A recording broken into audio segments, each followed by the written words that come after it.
बहुत सोहना गीत बेटी ने गाया। बड़ा हौसला मिलता जो बच्चे छोटी जी गल नहीं होंगी माइक ते बोलना, लोगों की कचहरी च बोलना बड़े हौसले नाल बोलिया जाता। मैं बेनती करनी चाहना जेड़े भी साथी लंगर छक रहे हैं जां जिन्हें लंगर छक लिया चाह का, वो सारे साथी पंडाल दे विच आ जाण, क्योंकि पंडाल की जिहड़ी कार्रवाई आपां शुरू कर चुके हैं। दूजी बेनती आ जिन्ने भी साथी पंडाल दे विच आके बैठे आ उन्हां दे होर साथी पिछों जिहड़े आ रहे आ वो आपो अपने फोनां ते लिंक करके कहण पिछे कुछ शरारती अंसर जिहड़े इस धरने दे विच आउणा चाहुंदे आ साथी उन्हां नूं रोकिया जा रहा। वो जिथे भी किसी का कोई लिंक है वो फोन करके कहण भी अपना बकापुर फाटक से जिहड़ा संयुक्त मोर्चे वालों धरना लगा उन्हें शामिल होण। बाटे भावे कोई भी रोके उत्थे किते नहीं रुकना। जिन्ने भी साथी आ तुसीं इहदे विच बैठे आ आपो अपने पिंडां दे अंदर आपो अपने मित्रां दोस्तां नूं फोन करके कहो बाटे जिहड़ा भी रोकदा किसी भी रूप दे विच उन्हां नूं कह दिओ भी अपना जिहड़ा संयुक्त मोर्चे वालों साझा धरना बकापुर फाटक ते आ बाटे किते नहीं रुकना, किसी ने रोकिया रुकना नहीं। सारे साथी भैन भरा जिन्ने भी इस मोर्चे दे विच होण जिहड़ा आपां इत्थे धरना चला रहे बकापुर फाटक ते सारे साथियों नूं इह बेनती कर देना आपो अपने फोनां राहीं। मैं फिर बेनती करनी चाहना जिहड़े साथी अजे भी पिछे खड़े पंडाल तो बाहर खड़े आ आपो अपना चाह का गिलास लैके इस पंडाल में आके बैठण ताकि अपने को आगू साहबान आए आ उन्होंने भी थोड़े नाल आपो अपने विचार साझे करने आ। सारे साथियों को बेनती जिहड़े साइड ते खड़े आ आसे पासे खड़े आ वो सारे पंडाल में आके बैठण बेनती प्रवान कर। हुण मैं बेनती करदा साथी कैंथ वालों परमा लाल कैंथ अपना इनकलाबी गीत लैके आउण। परमा लाल कैंथ अपना इनकलाबी गीत लैके आउण। जे होर भी कोई साथी गीत कहण वाला साथी कविता कहण वाला वो भी अपना नाम जिहड़ा संचालक कमेटी नूं दे जाण ताकि ओहदा नाम भी जिहड़ा इत्थों बोल के उन्हां कोलों भी गीत जिहड़ा सुण सकीए। गीत राहीं भी बड़ा कुछ कहा जा सकदा हुंदा। साथी परमा लाल कैंथ जी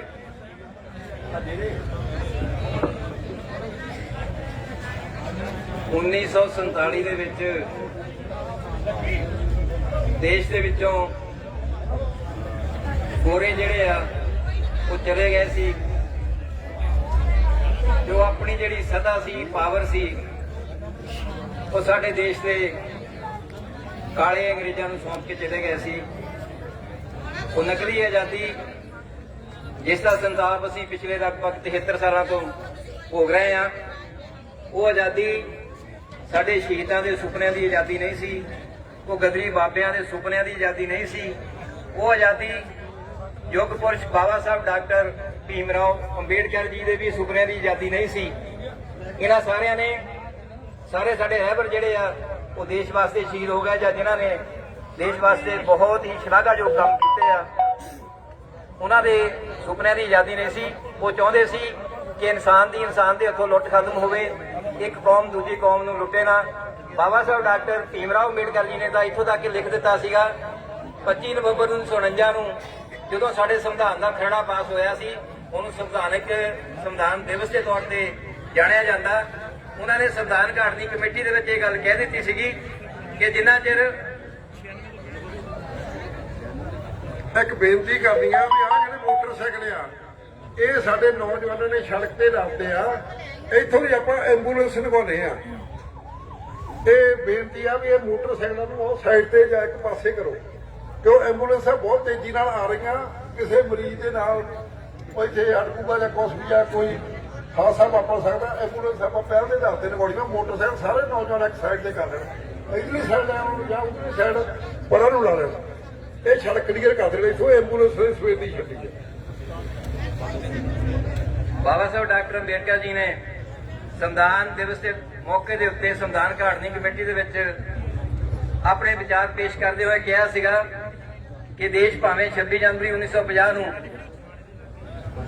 ਲੋਕਤੰਤਰਕ ਦੇਸ਼ ਬਣ ਜਾਊਗਾ, ਗਣਰਾਜ ਹੋ ਜਾਊਗਾ, ਲੋਕਾਂ ਦਾ ਰਾਜ ਆ ਜਾਊਗਾ, ਲੋਕ ਸਿਆਸੀ ਤੌਰ ਦੇ ਉੱਤੇ ਉਹਨਾਂ ਦੀ ਵੋਟ ਆਜ਼ਾਦ ਹੋਊਗੀ, ਹਰ ਇੱਕ ਵਿਅਕਤੀ ਦੀ ਵੋਟ ਦੀ ਕੀਮਤ ਇੱਕ ਹੋਊਗੀ। ਪਰ ਉਹਨਾਂ ਨੇ ਕਿਹਾ ਸੀ ਕਿ ਜਿੰਨਾ ਚਿਰ ਇਸ ਰਾਜਨੀਤਿਕ ਆਜ਼ਾਦੀ ਦਾ ਕੋਈ ਫਾਇਦਾ ਨਹੀਂ ਜਿੰਨਾ ਚਿਰ ਦੇਸ਼ ਦੇ ਅੰਦਰ ਸਮਾਜਿਕ ਤੇ ਆਰਥਿਕ ਪਾੜਾ ਜਿਹੜਾ ਆ ਉਹ ਖਤਮ ਨਹੀਂ ਕੀਤਾ ਜਾ ਸਕਦਾ। ਜਿੰਨਾ ਚਿਰ ਇੱਕ ਇਨਸਾਨ ਦੀ ਕਦਰ ਜਿਹੜੀ ਆ, ਉਹਦੀ ਵੈਲਿਊ ਜਿਹੜੀ ਆ, ਉਹ ਦੂਜੇ ਇਨਸਾਨ ਦੇ ਬਰਾਬਰ ਨਹੀਂ ਹੁੰਦੀ। ਉਹ ਤਦੇ ਹੀ ਹੋਊਗੀ ਜੇ ਸਮਾਜਿਕ ਤੇ ਆਰਥਿਕ ਪਾੜਾ ਖਤਮ ਹੋ ਜਾਊਗਾ। ਪਰ ਪਿਛਲੇ 73 ਸਾਲਾਂ ਤੋਂ ਸਾਮਰਾਜਾਂ ਦੀਆਂ ਦਲਾਲ ਹਾਕਮ ਸਰਕਾਰਾਂ, ਚਾਹੇ ਉਹ ਕਿਸੇ ਵੀ ਰੰਗ ਦੀਆਂ ਸੀ, ਕਿਸੇ ਵੀ ਰੂਪ ਦੇ ਵਿੱਚ ਆਈਆਂ, ਉਹਨਾਂ ਨੇ ਦੇਸ਼ ਨੂੰ ਲੁੱਟਿਆ, ਕੁੱਟਿਆ ਤੇ ਦੇਸ਼ ਦਾ ਸਰਮਾਇਆ ਜਿਹੜਾ ਲੁੱਟ ਕੇ ਬਾਹਰ ਚਲੇ ਗਏ। ਇਹੋ ਹੀ ਵਿਚਾਰਾਂ ਦਾ ਪ੍ਰਗਟਾਵਾ ਮੈਂ ਆਪਣੇ ਗੀਤ ਰਾਹੀਂ, ਜਿਹਦੇ ਬੋਲ ਇਨਕਲਾਬੀ ਸ਼ਾਇਰ ਸਾਥੀ ਮੁਲਕ ਦੇ ਲਿਖੇ ਹੋਏ ਨੇ, ਮੈਂ ਤੁਹਾਡੇ ਨਾਲ ਸਾਂਝਾ ਕਰਨਾ, ਧਿਆਨ ਦੇਣਾ ਚਾਹੁੰਦਾ। ਬੇਕਿਰਤੀਓ ਇਹਨੂੰ ਦਿੰਦੇ ਨੇ ਆਜ਼ਾਦੀਆਂ ਦੇ ਨਾਂ, ਉਹ ਕਾਮਿਓ ਇਹਨੂੰ ਦਿੰਦੇ ਨੇ ਆਜ਼ਾਦੀਆਂ ਦੇ ਨਾਂ। ਪੈਰ ਪਾਉਂਦੇ ਸਾਰ ਇਸ ਕਲਮੂਹੀ ਚੰਦਰੀ ਨੇ ਭਾਈਆਂ ਕੋਲੋਂ ਪਾਈ ਸੀ ਮਰਾਏ। ਇੱਕੋ ਮਾਂ ਦੇ ਪੇਟੇ ਉੱਤੇ ਫੇਰ ਕੇ ਤਾਂ ਛੁਰੀਆਂ ਨੂੰ ਪਾਕ ਅਤੇ ਹਿੰਦ ਸੀ ਬਣਾਏ। ਕੇਸਰੀ ਖੂਨ ਸਾਡਾ ਚਿੱਟੇ ਵਿੱਚ ਦੁੱਧ ਵੀਰੋ, ਕਰਾ ਸਾਡੀ ਖਾ ਗਿਆ ਏ ਸ਼ਾਂ। ਬੇਕਿਰਤੀਓ ਓਏ ਕਾਮਿਓ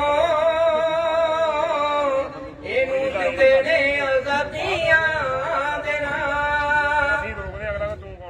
ਜਿੱਥੇ ਬੁੱਢੇ ਬਾਪੂ ਨੂੰ ਤਾਂ ਅੱਖ ਵੀ ਨਾ ਲਾਉਣ ਦੇਵੇ, ਬਰੂ ਵਾਂਗੂ ਵੱਧਦਾ ਪਿਆਰ।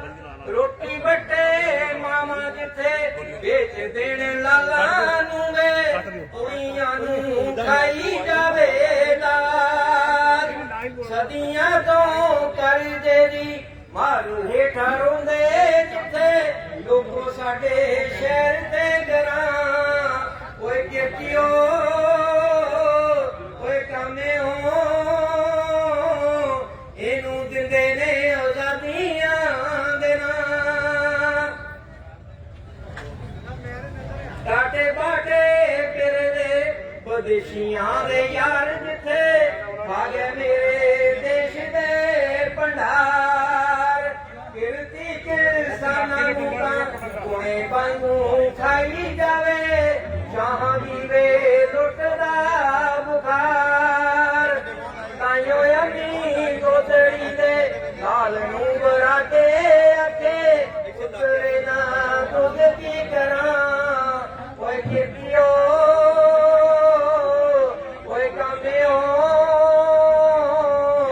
ਇਹਨੂੰ ਦਿੰਦੇ ਨੇ ਆਜ਼ਾਦੀਆਂ ਦੇ ਨਾਂ। ਸਾਡੇ ਗੁਣ ਪਿੰਜਰਾਂ ਸਹਾਰੇ ਜਿੱਥੇ ਲੋਟੂਆਂ ਦੇ, ਉੱਚੇ ਉੱਚੇ ਮਹਿਲ ਨੇ ਬਣੇ। ਮੱਝ ਪਈ ਕਰਾਂਤੀ ਦੀ ਚੰਗਾੜੀ ਸਾਡੇ ਪਿੰਡਾਂ ਵਿੱਚੋਂ, ਤਾਈਓ ਲੋਕਾਂ ਮੁੱਕੇ ਨੇ ਤਣੇ। ਬੋਲ ਤਾਂ ਸ਼ਹੀਦਾਂ ਦੇ ਬੰਗਾਰ ਦੇ ਆ ਮੇਰੇ ਲੋਕੋ, ਟੁੱਟਵਾ ਰਾਜ ਹੁੰਦਣਾ। ਬੇਕਿਰਤੀਓ ਓਏ ਕਾਮਿਓ ਫੇਰ ਦਿਆਂਗੇ ਆਜ਼ਾਦੀਆਂ ਦੇ ਨਾਂ। ਜੈ ਜਨਤਾ ਜੈ ਧੰਨਵਾਦ ਜੀ, ਬਹੁਤ ਵਧੀਆ। ਮੈਂ ਬੇਨਤੀ ਕਰਦਾ ਦਵਿੰਦਰ ਸਿੰਘ ਬਸਰਾ, ਕਿਰਤੀ ਕਿਸਾਨ ਯੂਨੀਅਨ ਦੇ ਯੂਥ ਵਿੰਗ ਦੇ ਜ਼ਿਲ੍ਹਾ ਕਮੇਟੀ ਮੈਂਬਰ, ਉਹ ਸਟੇਜ ਦੇ ਨੇੜੇ ਆ ਜਾਣ। ਉਹਨਾਂ ਨੇ ਬੋਲਣਾ, ਉਹਨਾਂ ਨੂੰ ਬੇਨਤੀ, ਦਵਿੰਦਰ ਸਿੰਘ ਬਸਰਾ, ਉਹਨਾਂ ਨੂੰ ਬੇਨਤੀ ਆ ਨੇੜੇ ਆ ਜਾਣ। ਉਹਨਾਂ ਤੋਂ ਪਹਿਲਾਂ ਇੱਕ ਗੀਤ ਆ ਲੱਕੀ ਖਾਨ ਉੱਪਰ ਕੁੱਪਾ ਤੋਂ, ਉਹਨਾਂ ਨੂੰ ਬੇਨਤੀ ਆ ਉਹ ਇੱਥੇ ਸਾਥੀ ਆ ਜਾਣ ਆਪਣਾ ਇਨਕਲਾਬੀ ਗੀਤ ਲੈ ਕੇ। ਲੱਕੀ ਖਾਨ ਉੱਪਰ ਕੁੱਪਾ ਉਹਨਾਂ ਨੇ ਗੀਤ ਕਹਿਣਾ, ਜੇ ਨੇੜੇ ਆਇਓ ਤਾਂ ਆਪਣਾ ਗੀਤ ਕਹਿਣ। ਉਹਨਾਂ ਤੋਂ ਬਾਅਦ ਜਿਵੇਂ ਬੋਲਿਆ ਦਵਿੰਦਰ ਸਿੰਘ ਬਸਰਾ, ਕਿਰਤੀ ਕਿਸਾਨ ਯੂਨੀਅਨ ਦੇ ਯੂਥ ਵਿੰਗ ਦੇ ਆਗੂ, ਉਹ ਇੱਥੇ ਨੇੜੇ ਆ ਜਾਣ ਤੇ ਉਹਨਾਂ ਤੋਂ ਬਾਅਦ ਬੋਲਣਾ।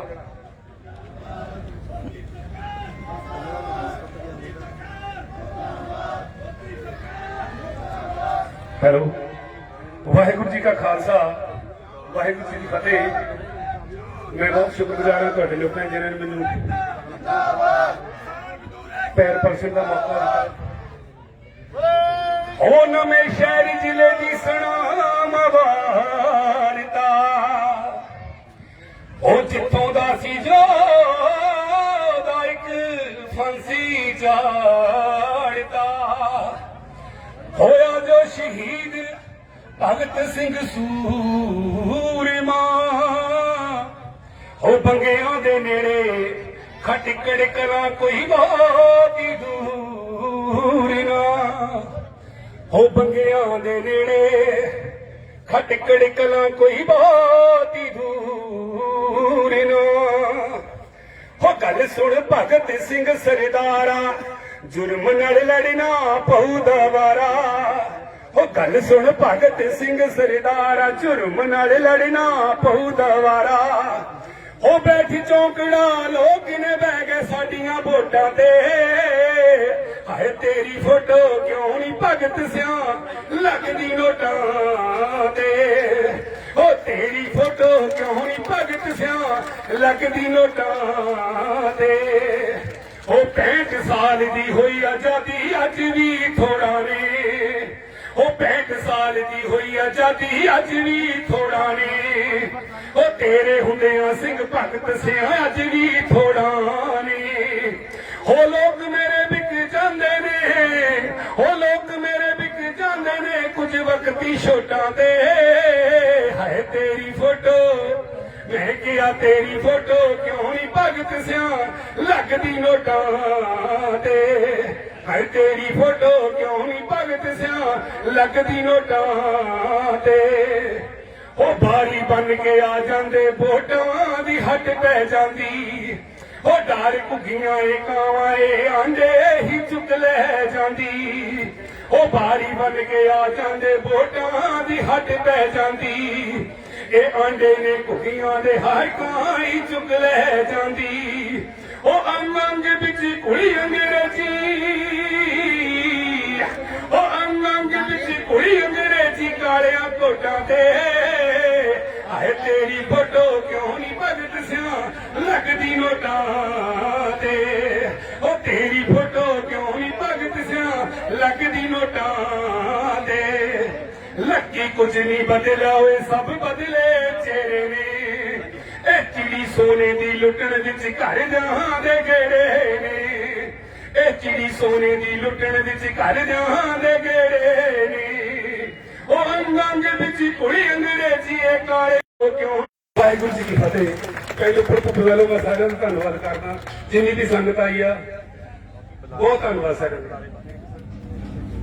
ਧੰਨਵਾਦ ਸਾਥੀ ਦਾ। ਮੈਂ ਬੇਨਤੀ ਕਰਾਂ ਦਵਿੰਦਰ ਸਿੰਘ ਬਸਰਾ ਜੀ ਉਹ ਮਾਈਕ ਤੇ ਹੋਣ। ਦਵਿੰਦਰ ਸਿੰਘ ਬਸਰਾ ਯੂਥ ਵਿੰਗ ਜ਼ਿਲ੍ਹਾ committee member Kirti Kisan union, ਉਹਨਾਂ ਨੂੰ ਬੇਨਤੀ ਆ।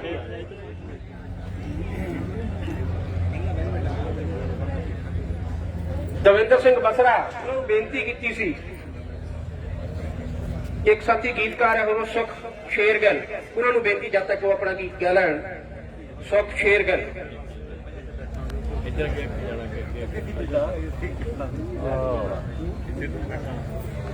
ਹਾਂਜੀ, ਸਾਰਿਆਂ ਤੋਂ ਪਹਿਲਾਂ ਤਾਂ ਸਾਰਿਆਂ ਨੂੰ ਪਿਆਰ ਭਰੀ ਸਤਿ ਸ੍ਰੀ ਅਕਾਲ। ਵਾਹਿਗੁਰੂ ਜੀ ਕਾ ਖਾਲਸਾ, ਸ੍ਰੀ ਵਾਹਿਗੁਰੂ ਜੀ ਕੀ ਫਤਿਹ।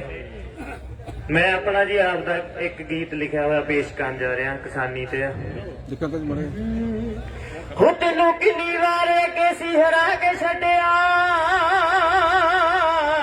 ਉਨੀ ਤੂੰ ਫੇਰ ਬਿਨਾ ਟਲੀ ਵੈਰ ਪਾ ਕੇ ਛੱਡਿਆ, ਉਹ ਕੱਲਾ ਕੱਲਾ ਨੌਜਵਾਨ ਬੈ ਕੇ ਕਰਕੇ ਸਮਾਨ ਅੱਜ ਦਿੱਲੀ ਨੇ ਤੈਨੂੰ ਆਵੇ ਆਉਣੇ ਆ ਗਿਆ, ਉਹ ਡੱਬੀ ਢੀਲਾਂ ਵਾਲੀ ਚੱਕ ਬੱਤੀ ਦੀਵੇ ਵਿੱਚ ਰੱਖ ਤੇਰੀ ਹੇਕੇ ਉੱਤੇ ਦੀਵਾਨੀ ਜਗਾਉਣ ਆ ਗਿਆ, ਬਾਹਰਲੇ ਮੁਲਕ ਜਾ ਕੇ ਗੋਰਾ ਮਾਰ ਆਇਓ, ਬਾਹਰਲੇ ਮੁਲਕ ਜਾ ਕੇ ਗੋਰਾ ਮਾਰਿਆ ਵੀ ਸਾਨੂੰ ਦਿੱਲੀ ਕਿਹੜਾ ਦੂਰ, ਹੋ ਰਹੀ ਸਾਵਧਾਨ ਹੱਕ ਲੈ ਕੇ ਛੱਡਾਂਗੇ ਗੰਡਾ ਕੱਢਾਂਗੇ ਜ਼ਰੂਰ, ਦਿੱਲੀ ਇਹ ਨਿਰਾਜ ਹੁਣ ਕਰੂ ਕਿਰਸਾਨ ਤੇਰਾ ਬਣਾਂਗੇ ਗਰੂਰ,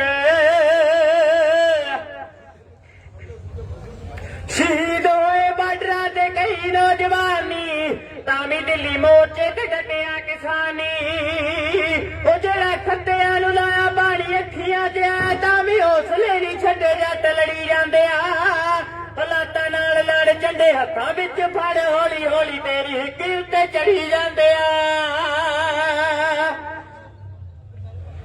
ਹੋ ਖੂਨ ਵੀ ਪੰਜਾਬੀਆਂ ਦਾ ਮਾਰਦਾ ਵਾਲੇ ਖੂਨ ਵੀ ਪੰਜਾਬੀਆਂ ਦਾ ਮਾਰਦਾ ਵਾਲੇ ਨਾਲੇ ਚੜਿਆ ਸਰੂਰ ਰਹੀ ਸਾਵਧਾਨ ਹੱਕ ਲੈ ਕੇ ਛੱਡਾਂਗੇ ਗੰਢਾਂ ਕੱਢਾਂਗੇ ਜ਼ਰੂਰ ਦਿੱਲੀ ਨੀ ਰਾਜ ਹੁਣ ਕਰੂਗਾ ਕਿਸਾਨ ਤੇਰਾ ਪੰਨਾਂਗੇ ਜ਼ਰੂਰ ਧੰਨਵਾਦ ਜੀ ਵਾਹਿਗੁਰੂ ਜੀ ਕਾ ਖਾਲਸਾ ਸ੍ਰੀ ਵਾਹਿਗੁਰੂ ਜੀ ਕੀ ਫਤਿਹ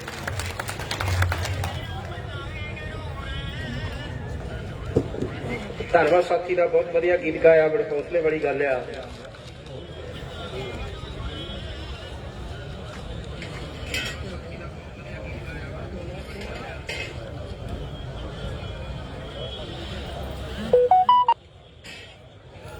ਅਗਲੇ ਬੁਲਾਰੇ ਕਮਲਜੀਤ ਸਿੰਘ ਸਰਪੰਚ ਸੈਦੋਵਾਲ ਕਿਰਤੀ ਕਿਸਾਨ ਯੂਨੀਅਨ ਦੇ ਆਗੂ ਉਹਨਾਂ ਨੂੰ ਬੇਨਤੀ ਆਓ ਮਾਈਕ ਤੇ ਆ ਜਾਣ ਕਮਲਜੀਤ ਸਿੰਘ ਸਰਪੰਚ ਸੈਦੋਵਾਲ ਕਿਰਤੀ ਕਿਸਾਨ ਯੂਨੀਅਨ ਉਹਨਾਂ ਨੂੰ ਬੇਨਤੀ ਆਓ ਮਾਈਕ ਤੇ ਆ ਜਾਣ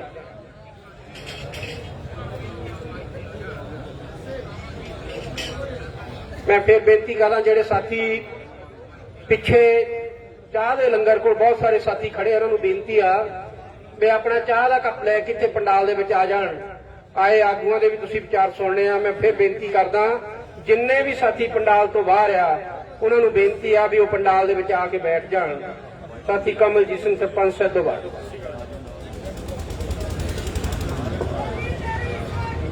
ਕਰਾ ਦਿਆਂਗੇ ਟੋਕੇ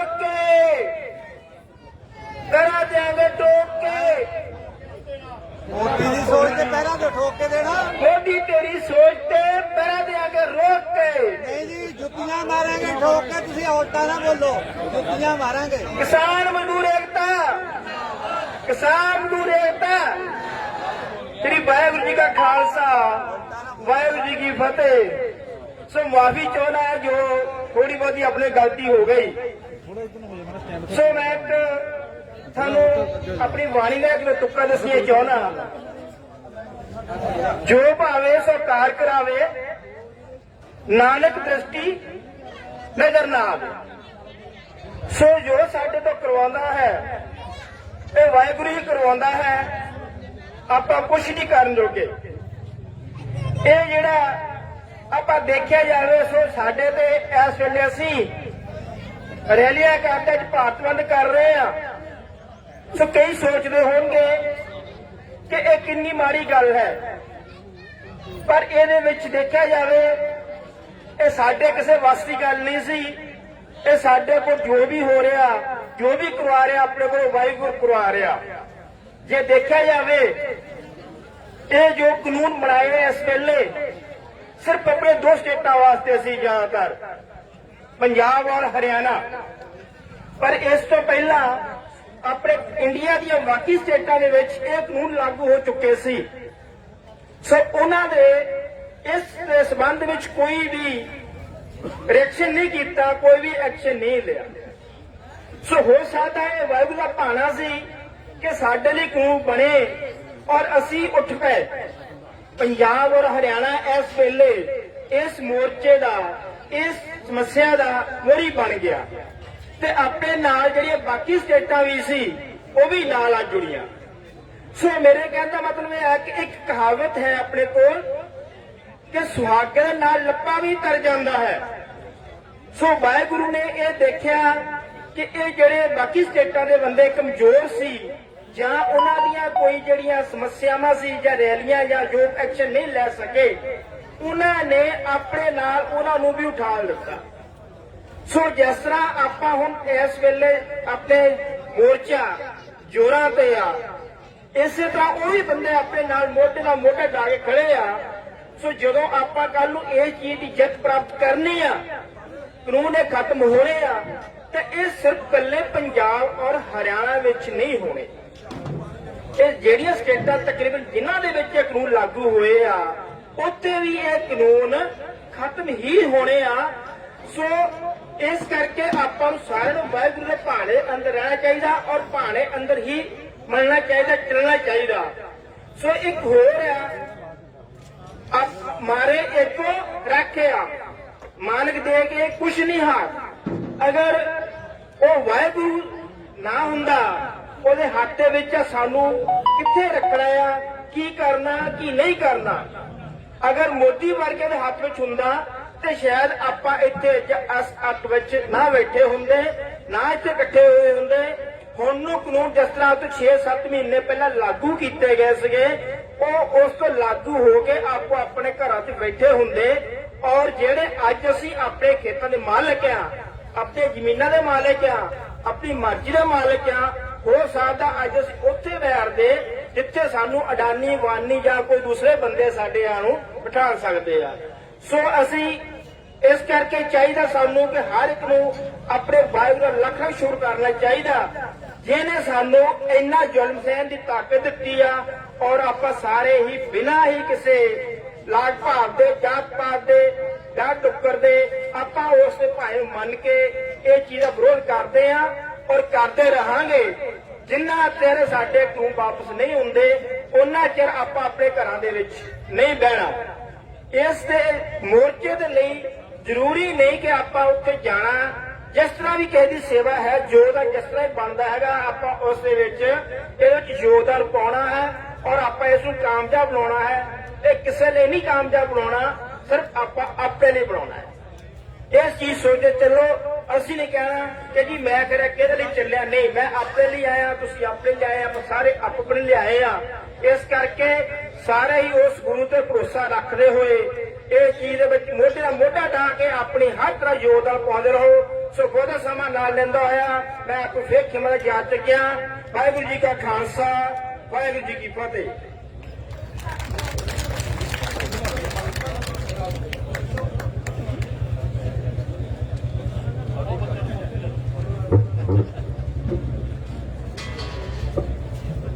ਸਾਥੀ ਨੇ ਬਹੁਤ ਥੋੜੇ ਸਮੇਂ ਦੇ ਵਿੱਚ ਆਪਣੀ ਗੱਲ ਕਹਿ ਦਿੱਤੀ। ਜਿਹੜੇ ਸਾਥੀ ਇੱਥੇ ਆਏ ਹੋ ਆ ਆਪੋ ਆਪਣੇ ਜਥੇਬੰਦੀਆਂ ਦੇ ਆਗੂ ਆ ਜਿਹੜੇ ਉਹਨਾਂ ਨੂੰ ਕਹਿਣ ਉਹ ਸਾਰੇ ਇੱਥੇ ਬਹਿਣ ਤਾਂ ਕਿ ਜਦੋਂ ਨਾ ਬੋਲਦਾ ਉਹ ਮਾਈਕ ਤੇ ਆ ਕੇ ਆਪਣੀ ਗੱਲ ਕਹਿ ਸਕਣ। ਕਈ ਵਾਰੀ ਆਗੂ ਆ ਕੇ ਅੱਗੇ ਪਿੱਛੇ ਚਲੇ ਜਾਂਦੇ ਆ, ਫਿਰ ਨਾ ਬੋਲੀ ਦਾ ਉਹ ਮੌਕੇ ਤੇ ਇੱਥੇ ਹੁੰਦਾ ਨਹੀਂ। ਬੇਨਤੀ ਪ੍ਰਵਾਨ ਕਰਨ, ਸਾਰੇ ਸਾਥੀਆਂ ਨੂੰ ਬੇਨਤੀ ਆ।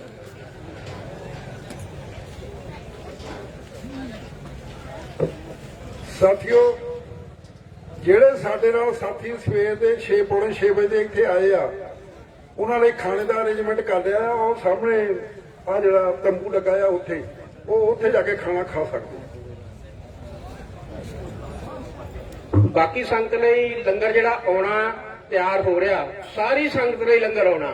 ਇਹ ਥੋੜਾ ਜਿਹਾ ਲੰਗਰ ਜਿਹੜੇ ਸਾਥੀ 5:30 ਵਜੇ ਇੱਥੇ ਪਹੁੰਚ ਗਏ ਸੀ, ਜਿਨ੍ਹਾਂ ਨੇ ਆ ਕੇ ਪ੍ਰਬੰਧ ਕੀਤਾ, ਉਹਨਾਂ ਨੂੰ ਬੇਨਤੀ ਉਹ ਤੜਕੇ ਦੇ ਆਏ ਹੋ ਆ, ਭੁੱਖੇ ਆ, ਗਏ ਨਹੀਂ ਮੁੜ ਕੇ ਘਰਾਂ ਨੂੰ। ਉਹਨਾਂ ਨੂੰ ਬੇਨਤੀ ਆ ਵੀ ਉਹ ਲੰਗਰ ਇੱਥੇ ਅੰਦਰ ਜਾ ਕੇ ਆਪਣਾ ਛਕ ਲੈਣ। ਬਾਕੀ ਸਾਰੀ ਸੰਗਤ ਦੇ ਲਈ ਲੰਗਰ ਜਿਹੜਾ ਤਿਆਰ ਹੈ ਥੋੜੇ ਸਮੇਂ ਤੱਕ ਉਹ ਵੀ ਆ ਜਾਣਾ। ਹੁਣ ਮੈਂ ਬੇਨਤੀ ਕਰਦਾ Mangaljit Singh, Punjab student union Punjab state committee member, ਉਹਨਾਂ ਨੂੰ ਬੇਨਤੀ ਉਹ ਮਾਈਕ ਤੇ ਆ ਜਾਣ। ਮੰਗਲਜੀਤ ਸਿੰਘ।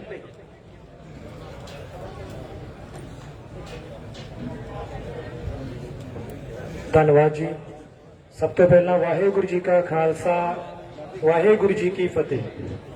ਅੱਜ ਸੰਯੁਕਤ ਕਿਸਾਨ ਮੋਰਚੇ ਦੇ ਬੰਦ ਦੇ ਸੱਦੇ ਤਹਿਤ ਇਕੱਠੇ ਹੋਏ ਸਾਥੀਓ, ਇਹ ਜਿਸ ਪੜਾਅ ਤੇ ਅੰਦੋਲਨ ਚਲਾ ਗਿਆ, ਅੱਜ ਸਾਡੇ ਸਾਹਮਣੇ ਆ ਕਿ ਬੀਬੀਆਂ ਵੀ ਉਸ ਵਿੱਚ ਵੱਡੀ ਗਿਣਤੀ ਜਿਹੜੀ ਉਹ ਸ਼ਾਮਲ ਹੋ ਰਹੀਆਂ ਨੇ। ਅਸੀਂ ਕੱਲ ਹੀ ਜਿਹੜਾ ਦਿੱਲੀ ਤੋਂ ਵਾਪਸ ਆਏ ਆ। ਜਦੋਂ ਅਸੀਂ ਦਿੱਲੀ ਨੂੰ ਯੂਥ ਦਾ ਕਾਫਲਾ ਲੈ ਕੇ ਜਾ ਰਹੇ ਸੀ ਤਾਂ ਹਰਿਆਣੇ ਦੇ ਲੋਕਾਂ ਨੇ ਸਾਨੂੰ ਰੋਕਿਆ, ਸੋਨੀਪਤ ਰੋਕਿਆ, ਪਾਣੀਪਤ ਰੋਕਿਆ ਸਾਡੇ ਸਵਾਗਤ ਲਈ ਕਿ ਸਾਨੂੰ ਖੁਸ਼ੀ ਆ ਕਿ 26 ਜਨਵਰੀ ਦੀ ਘਟਨਾ ਤੋਂ ਬਾਅਦ ਜਿਹੜਾ ਹਜ਼ਾਰਾਂ ਦਾ ਯੂਥ ਜਿਹੜਾ ਫਿਰ ਦਿੱਲੀ ਵੱਲ ਨੂੰ ਜਿਹੜਾ ਕੂਚ ਕਰ ਰਿਹਾ। ਇਸ ਅੰਦੋਲਨ ਦੀ ਮਹਾਨਤਾ ਕਿੱਥੋਂ ਤੱਕ ਆ ਔਰ ਇਸ ਨੂੰ ਜਿੱਤ ਤੱਕ ਲਿਜਾਣ ਲਈ ਲੋਕਾਂ ਦਾ ਨਿਸ਼ਚਾ ਕਿੱਥੇ ਤੱਕ ਹੈ। ਸਾਨੂੰ ਉੱਤਰਾਖੰਡ ਦੇ ਵਿੱਚ ਪਿਛਲੇ ਦਿਨਾਂ ਦੇ ਵਿੱਚ ਜਿਹੜੀ ਸੰਯੁਕਤ ਕਿਸਾਨ ਮੋਰਚੇ ਨੇ ਮਹਾ ਪੰਚਾਇਤ ਕੀਤੀ ਆ, ਉੱਥੇ ਜਿਹੜੇ ਪਹੁੰਚੇ ਕਿਸਾਨ ਨੇ ਉਹਨਾਂ ਦੀਆਂ ਗੱਲਾਂ ਤੋਂ ਜਿਹੜੀ ਸਮਝ ਆਉਂਦੀ ਆ। ਉੱਥੋਂ ਦੇ ਜਿਹੜੇ ਕਿਸਾਨ ਇਕੱਠੇ ਹੋਏ ਉਹਨਾਂ ਨੇ ਕਿਹਾ ਕਿ ਅਸੀਂ ਜਿਹੜਾ ਲੀਚੀਆਂ ਬੀਜਦੇ ਨੇ ਉੱਤਰਾਖੰਡ ਦੇ ਵਿੱਚ ਕਿ ਜੂਨ ਦੇ ਵਿੱਚ ਜਿਹੜੀਆਂ ਲੀਚੀਆਂ ਪੱਕ ਜਾਣੀਆਂ ਆ, ਤੇ ਸਾਰੀਆਂ ਪੱਕੀਆਂ ਹੋਈਆਂ ਲੀਚੀਆਂ ਅਸੀਂ ਜਿਹੜੇ ਦਿੱਲੀ ਦੇ ਜਿਹੜੇ ਸੰਘਰਸ਼ ਚੱਲ ਰਿਹਾ ਉੱਥੇ ਲੈ ਕੇ ਜਾਵਾਂਗੇ। ਮਤਲਬ ਮੋਦੀ ਨੂੰ ਵੀ ਹੁਣ ਜਿਹੜਾ ਪੜ੍ਹ ਲੈਣਾ ਚਾਹੀਦਾ ਕਿ ਲੋਕ ਲੰਬੀ ਲੜਾਈ ਲੜਨ ਦੇ ਜਿਹੜਾ ਹੱਕ ਦੇ ਵਿੱਚ ਨੇ। ਹੁਣ ਕੁਝ ਦਿਨਾਂ ਤੋਂ ਅਸੀਂ ਸਾਰਿਆਂ ਨੇ ਬਿਜ਼ੀ ਹੋ ਜਾਣਾ ਕਿਉਂਕਿ ਵਾਢੀ ਦਾ ਸੀਜ਼ਨ ਆ, ਪਰ ਇਹਦਾ ਮਤਲਬ ਇਹ ਨਹੀਂ ਕਿ ਅਸੀਂ ਅੰਦੋਲਨ ਤੋਂ ਪਿੱਛੇ ਹਟ ਗਏ ਆ। ਸਾਨੂੰ ਵੀ ਸਮਝਣਾ ਚਾਹੀਦਾ, ਜਿਹੜੇ ਅੰਦੋਲਨ ਨੂੰ ਖੰਡਾਉਣਾ ਚਾਹੁੰਦੇ ਉਹਨਾਂ ਨੂੰ ਵੀ ਸਮਝਣਾ ਚਾਹੀਦਾ। ਜੇ ਅੱਜ ਇਹ ਅੰਦੋਲਨ ਪੂਰੇ ਪੰਜਾਬ ਤੋਂ ਹਰਿਆਣੇ ਤੋਂ ਉੱਠ ਕੇ 22 ਸਟੇਟਾਂ ਦੇ ਵਿੱਚ ਗਿਆ ਆ ਤਾਂ ਉਸ ਦੀ ਵਜ੍ਹਾ ਸੀ ਏਕਤਾ, ਉਸ ਦੀ ਵਜ੍ਹਾ ਸੀ ਕਿ ਅਸੀਂ ਇੱਕ ਮੁੱਠ ਹਾਂ ਔਰ ਇੱਕ ਮੁੱਠਤਾ ਦੇ ਨਾਲ ਅਸੀਂ ਸਾਰੇ ਭਾਰਤ ਦੇ ਲੋਕਾਂ ਨੂੰ ਜਿਹੜਾ ਇਸ ਅੰਦੋਲਨ ਦੇ ਨਾਲ ਜਿਹੜਾ ਲਾਮਬੰਦ ਕੀਤਾ ਹੈ। ਇਹ ਸਾਡੀਆਂ ਕਿਸਾਨ ਜਥੇਬੰਦੀਆਂ ਦੀ ਤਾਕਤ ਆ। ਭਗਤ ਸਿੰਘ ਨੇ ਇੱਕ ਗੱਲ ਕਹੀ ਸੀ ਕਿ ਕੋਈ ਵੀ ਜਥੇਬੰਦੀ ਜਾਂ ਉਸ ਵਿੱਚ ਕੰਮ ਕਰਦਾ ਵਿਅਕਤੀ, ਜਦੋਂ ਉਹਨੂੰ ਕਿਸੇ ਬੰਦੇ ਨੇ ਸਵਾਲ ਕੀਤਾ ਕਿ ਜਥੇਬੰਦੀ ਵੱਡੀ ਹੁੰਦੀ ਆ ਕਿ ਵਿਅਕਤੀ ਵੱਡਾ ਹੁੰਦਾ, ਤਾਂ ਭਗਤ ਸਿੰਘ ਨੇ ਕਿਹਾ ਕਿ ਜਥੇਬੰਦੀ ਵੱਡੀ ਹੁੰਦੀ ਆ, ਵਿਅਕਤੀ ਆਪਣਾ ਰੋਲ ਅਦਾ ਕਰਦਾ।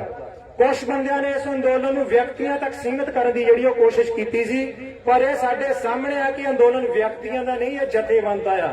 ਜਦੋਂ ਜਦੋਂ ਯੂਨਿਟੀ ਹੋਈ ਆ, ਜਦੋਂ ਜਦੋਂ ਅਸੀਂ ਜਥੇਬੰਦ ਹੋਏ ਆ, ਉਸ ਦੇ ਨਤੀਜੇ ਜਿਹੜੇ ਉਹ ਚੰਗੇ ਨਿਕਲੇ ਆ। ਇਸ ਤੋਂ ਪਹਿਲਾਂ ਵੀ ਜਦੋਂ ਜਦੋਂ ਅੰਦੋਲਨ ਹਿੰਦੁਸਤਾਨ ਦੇ ਵਿੱਚ ਮਗਿਆ, ਭਾਰਤ ਸਰਕਾਰ ਨੇ ਪਿਛਲੇ ਸਾਲ ਸ਼ਹੀਨ ਬਾਗ ਦੇ ਵਿੱਚ ਇੱਕ ਅੰਦੋਲਨ ਚੱਲ ਰਿਹਾ ਸੀਗਾ ਕਿ ਨਾਗਰਿਕਤਾ ਉਹਨਾਂ ਨੂੰ ਮਿਲਣੀ ਆ ਜਿਨ੍ਹਾਂ ਦੇ ਨਾਮ ਤੇ ਜ਼ਮੀਨ ਆ।